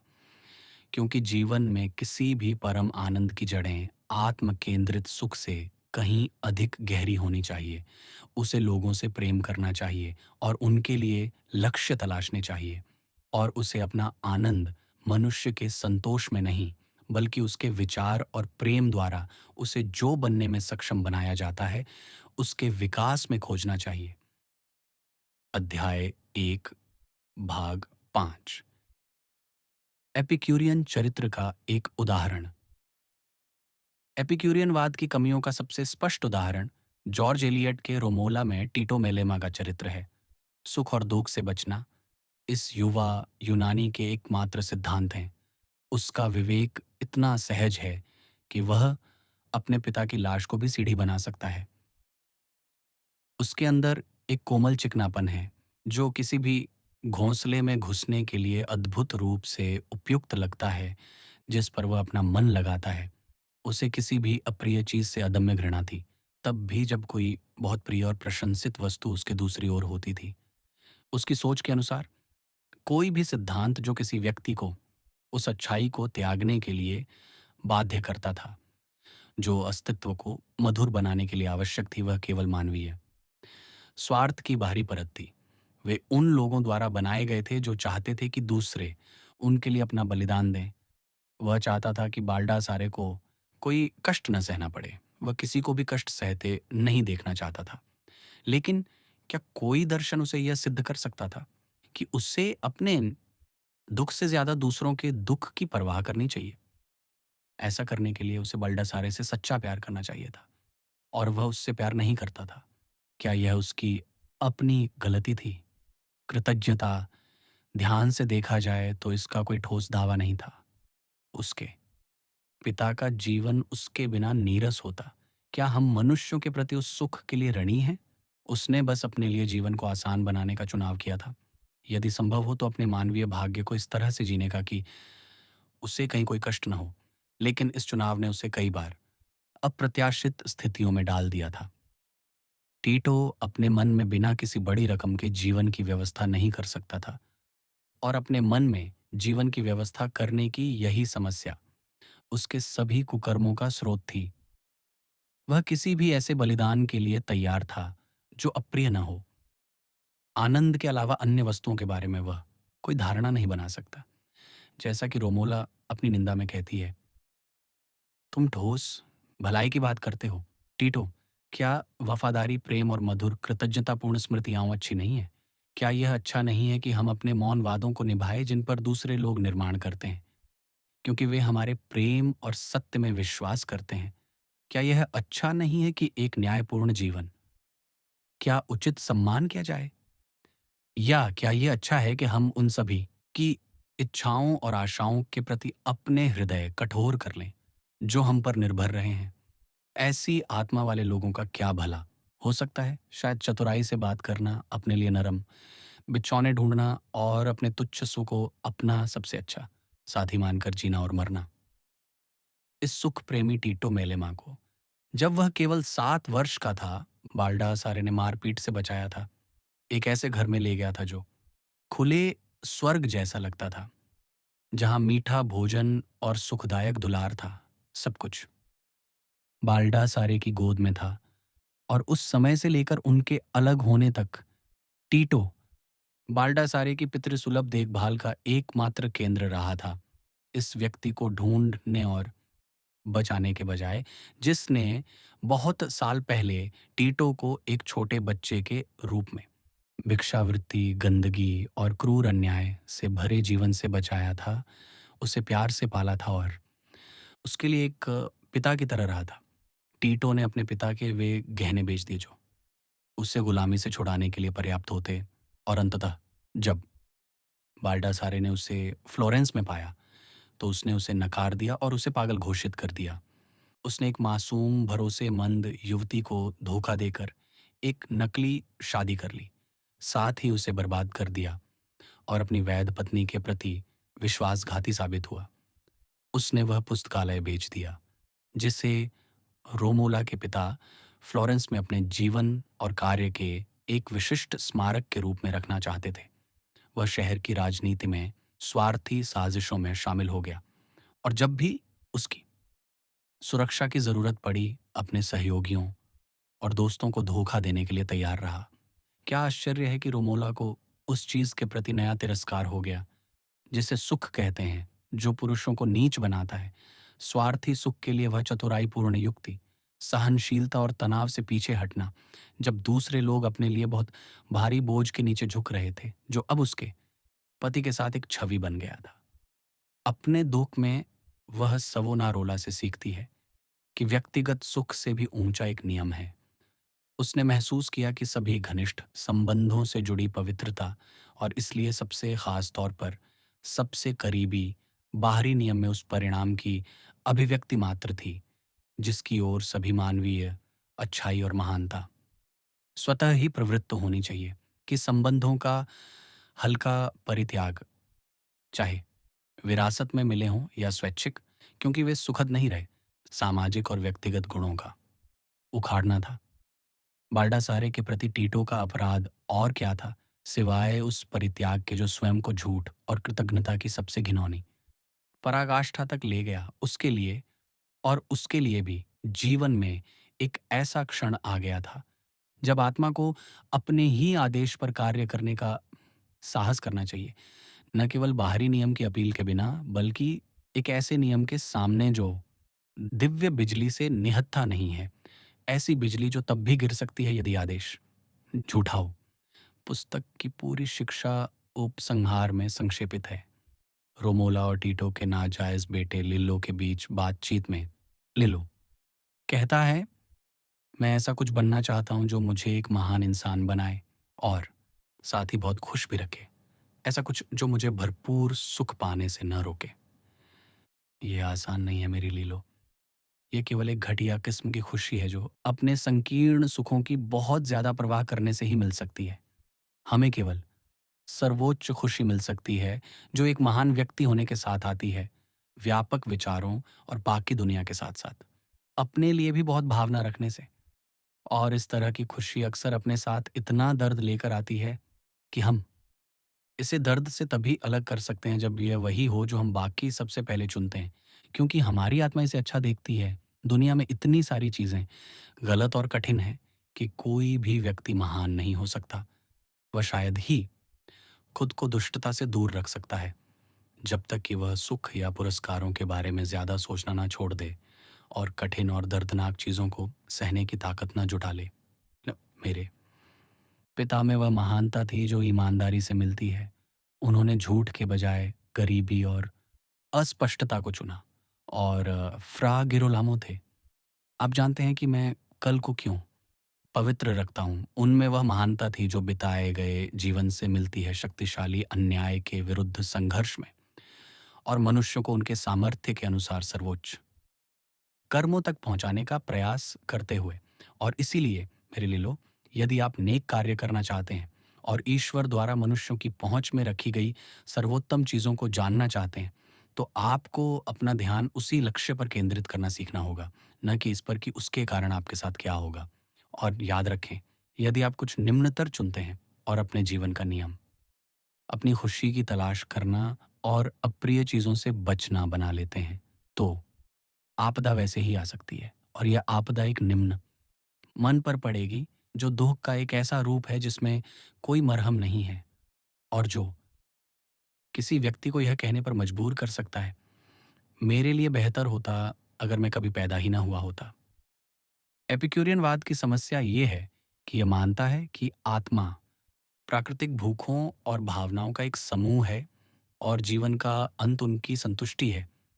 अनुभव दर्शाता है, जैसा कि टीटो के मामले में हुआ, कि ऐसी नीति का लगातार पालन करने पर सुख नहीं बल्कि दुख मिलता है।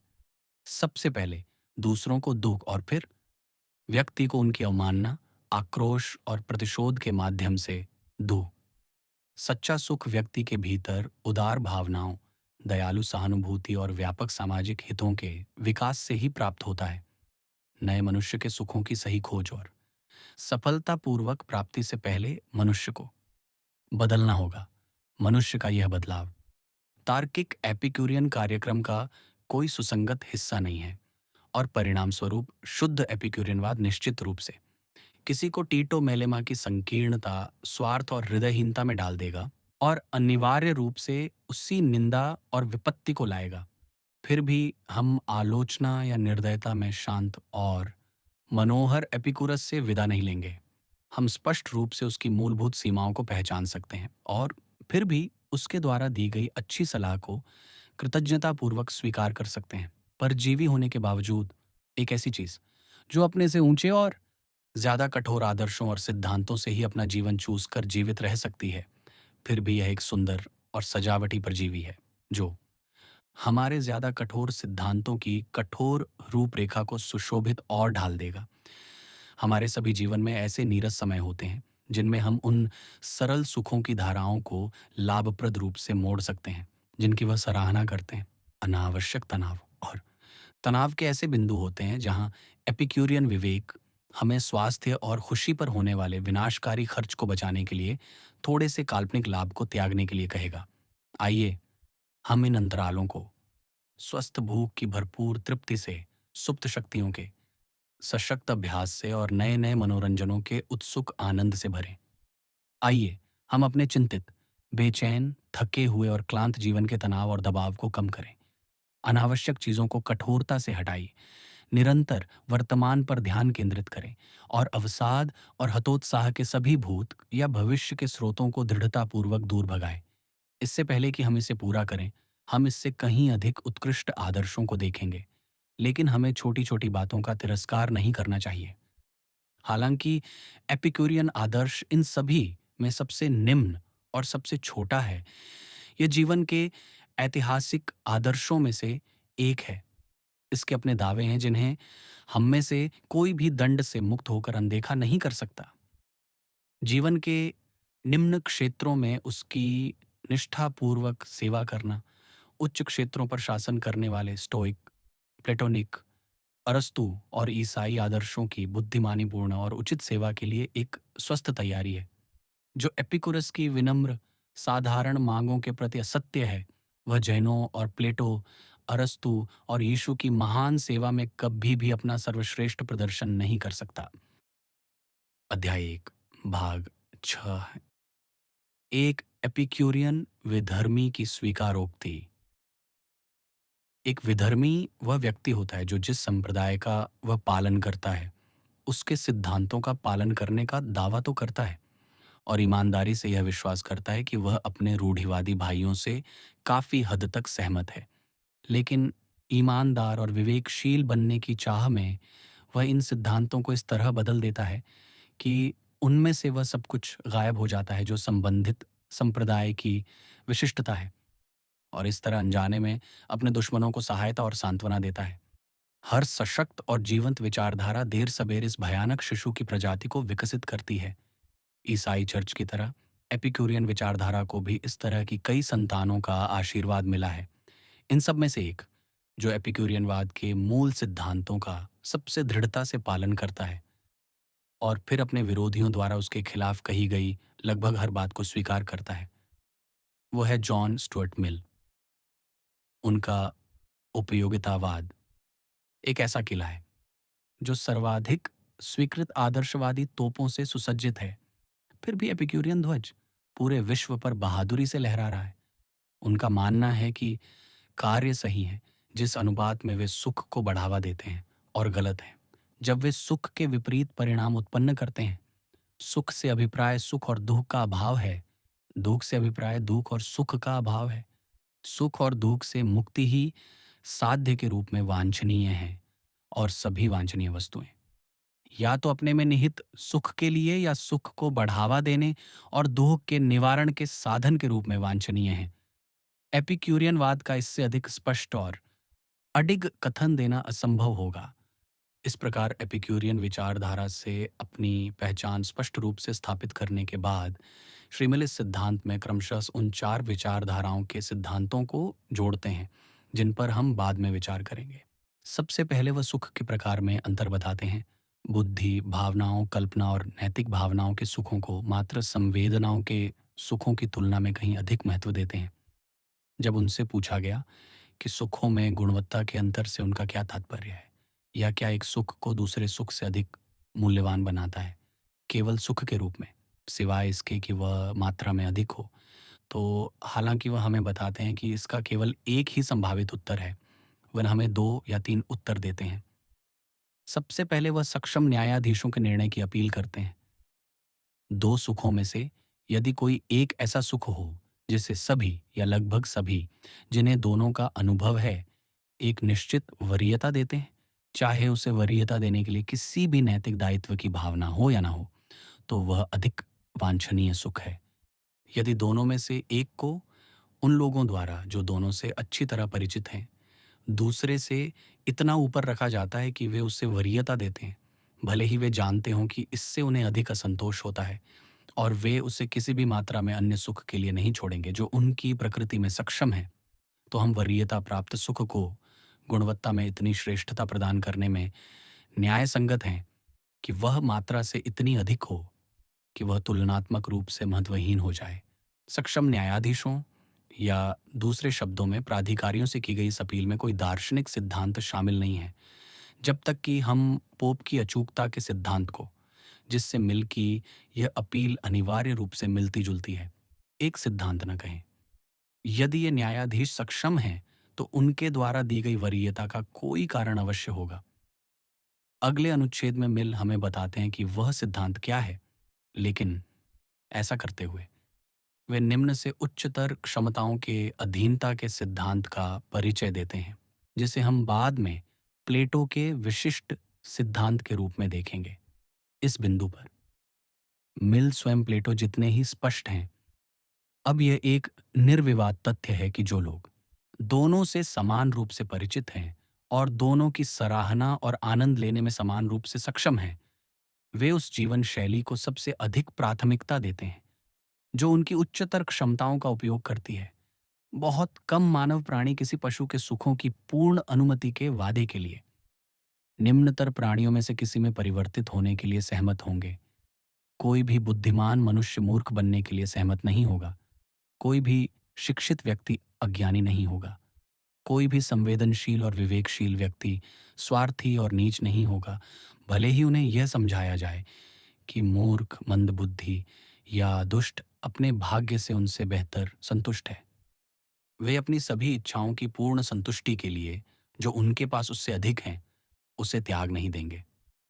यदि वे कभी ऐसा करने की कल्पना भी करते हैं, तो केवल इतने चरम दुख के मामलों में कि उससे बचने के लिए वे अपने भाग्य को लगभग किसी भी अन्य भाग्य से बदल देंगे, चाहे वह उनकी अपनी नज़र में कितना भी अवांछनीय क्यों ना हो।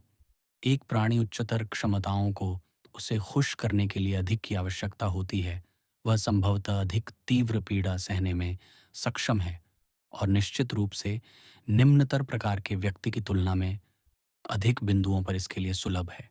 लेकिन इन दायित्वों के बावजूद वह वास्तव में कभी भी उस स्थिति में डूबने की इच्छा नहीं कर सकता जिसे वह अस्तित्व का निम्न स्तर मानता है।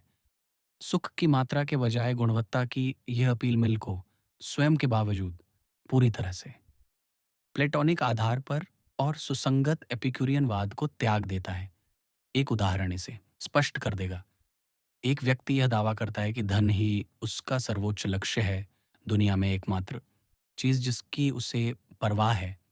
वह हमें बताता है कि वह जो कुछ भी करता है वह धन के लिए करता है, और जब भी वह कुछ करने से बचता है तो वह धन खोने से बचने के लिए करता है।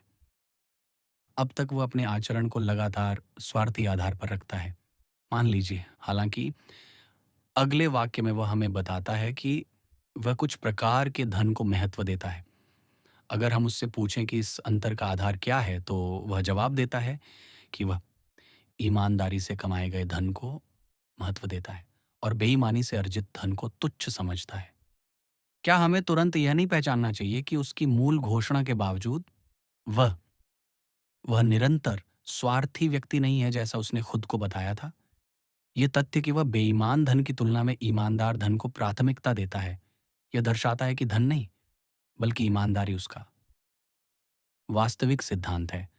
और अपने मूल पेशे के बावजूद यह विशिष्टता उसे भाड़े के धन प्रेमियों की श्रेणी से उठाकर ऐसे लोगों की श्रेणी में ले जाती है जिनका वास्तविक सिद्धांत धन नहीं बल्कि ईमानदारी है। ठीक इसी तरह मिल्का यह स्वीकारोक्ति कि वह प्राप्त सुख की मात्रा की बजाय प्रयुक्त क्षमताओं की ऊंचाई और गरिमा की परवाह करता है, उससे उस एपिक्यूरियन विचारधारा से बाहर निकाल देता है जिसके प्रति वह अनुपालन का दावा करता है और उसे एक आदर्शवादी बनाता है।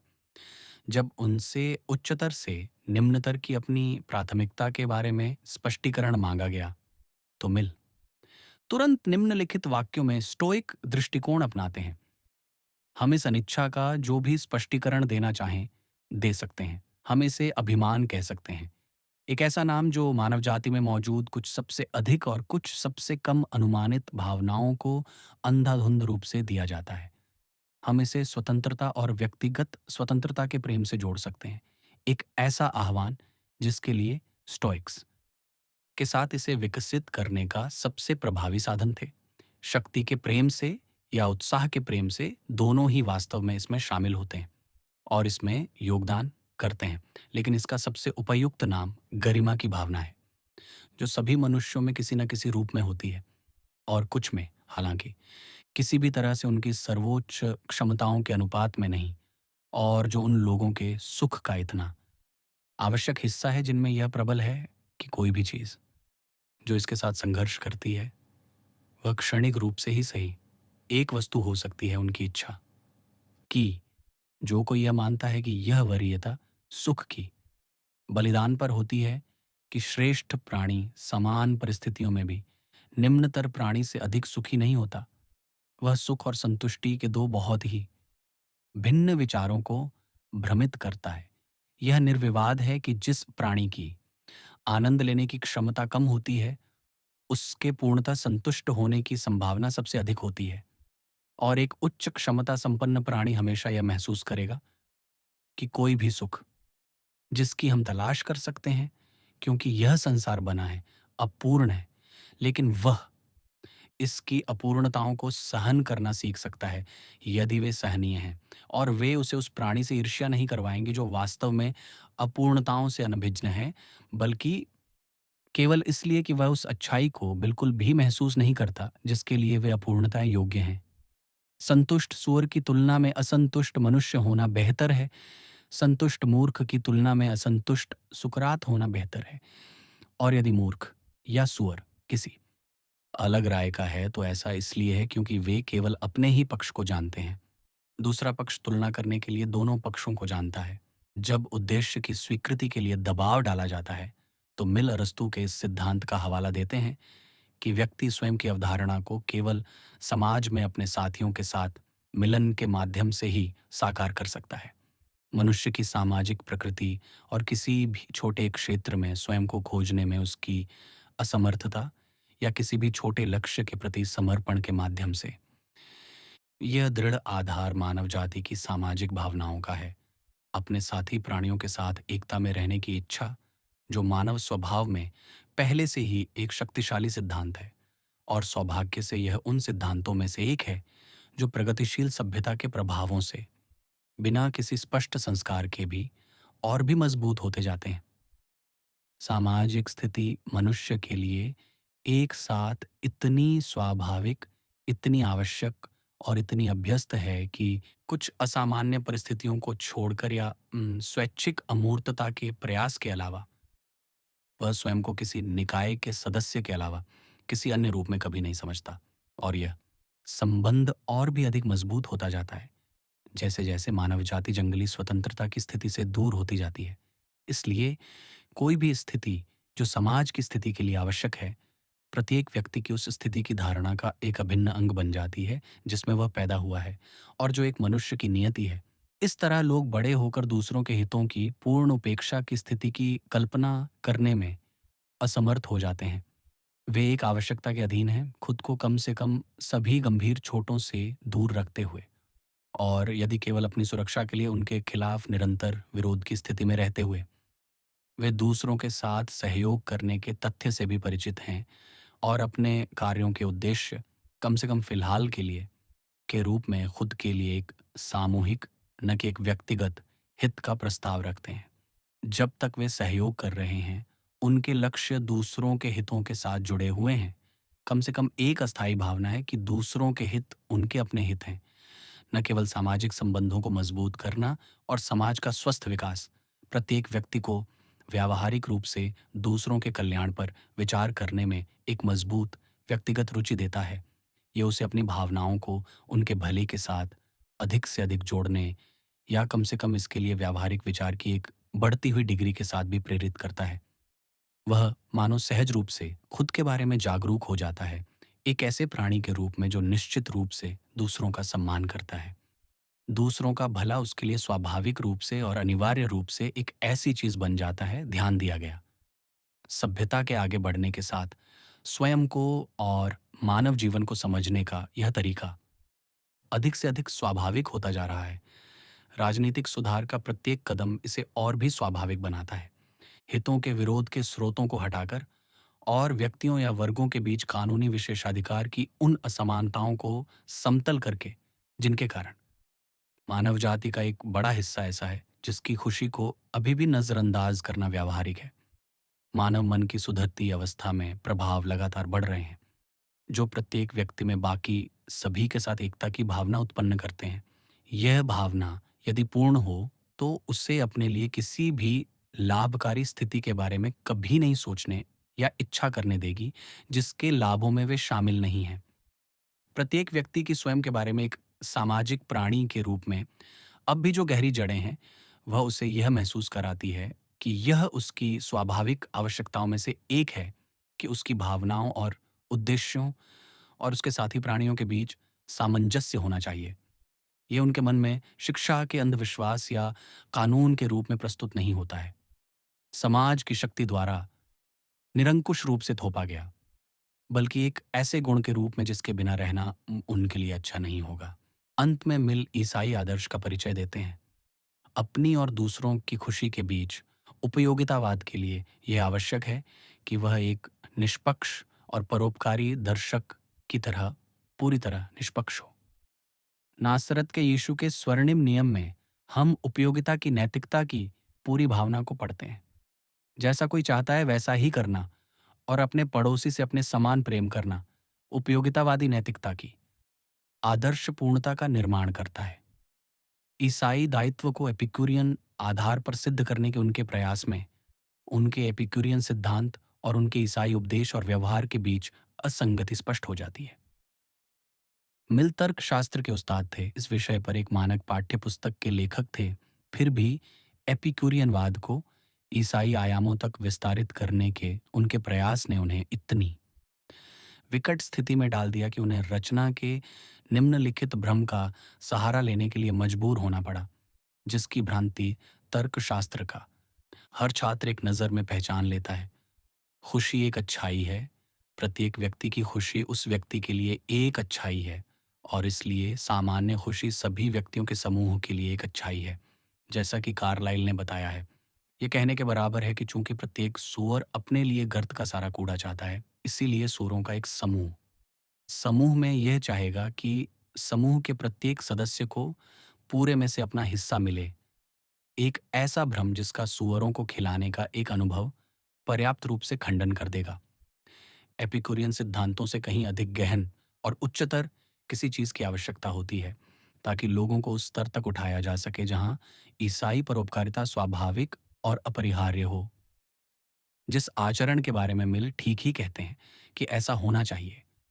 एक एपिक्यूरियन विधर्मी की ये स्वीकारोक्ति एक ऐसे व्यक्ति से ली गई है जिसे एक कठोर पिता ने एपिक्यूरियन सिद्धांतों में कठोर प्रशिक्षण दिया था, फिर भी जिसकी अत्यंत स्पष्टवादिता ने उससे ये स्वीकारोक्ति करने के लिए मजबूर किया, जो इस व्यवस्था के लिए बहुत घातक है और उस व्यक्ति और उसके द्वारा घोषित सिद्धांत के लिए बहुत उत्कृष्ट है, आगे के अध्यायों के लिए एक सराहनीय तैयारी के रूप में कार्य करती है, जहां यही सिद्धांत जिन्हें मिल एपिक्यूरियनवाद के पूरक, संशोधन और संशोधन के रूप में प्रस्तुत करते हैं जीवन के विस्तृत और गहन दृष्टिकोण की आधारशिला के रूप में प्रस्तुत किए जाएंगे।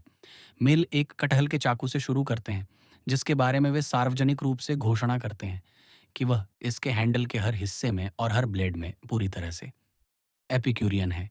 फिर स्टोइक से एक नया हैंडल प्राप्त करते हैं, एक ब्लेड प्लेटो से और दूसरा अरस्तू से उधार लेता है। अनजाने में ईसाई धर्म से सबसे बड़ा ब्लेड चुरा लेता है। नैतिक बाजार में मिलने वाले सबसे बेहतरीन चाकुओं में से एक बनाता है। फिर भी माता पिता के शुरुआती प्रशिक्षण के प्रति वफादारी में तैयार उत्पाद को उसी नाम से पुकारने पर जोर देता है जिससे उसने शुरुआत की थी। परिणाम स्वरूप काटने के लिए एक शानदार चाकू मिलता है, लेकिन उसे वर्गीकृत करना मुश्किल है। व्यक्तित्व के सिद्धांतों की हमारी खोज व्यावहारिक उद्देश्यों के लिए हमें मिल के उपयोगितावाद और उसके साथ ही हर्बर्ट स्पेंसर के नैतिकता के सिद्धांत की उच्च शिक्षा से बेहतर कुछ नहीं देगी। हमारे सभी 5 सिद्धांत इन तथाकथित सुखवादी ग्रंथों में मौजूद हैं, लेकिन यह एक महान सैद्धांतिक लाभ है और अंततः इसके साथ एक बड़ा व्यावहारिक लाभ भी जुड़ा है, जहां श्रेय देना उचित हो और चीजों को उनके सही नामों से पुकारना।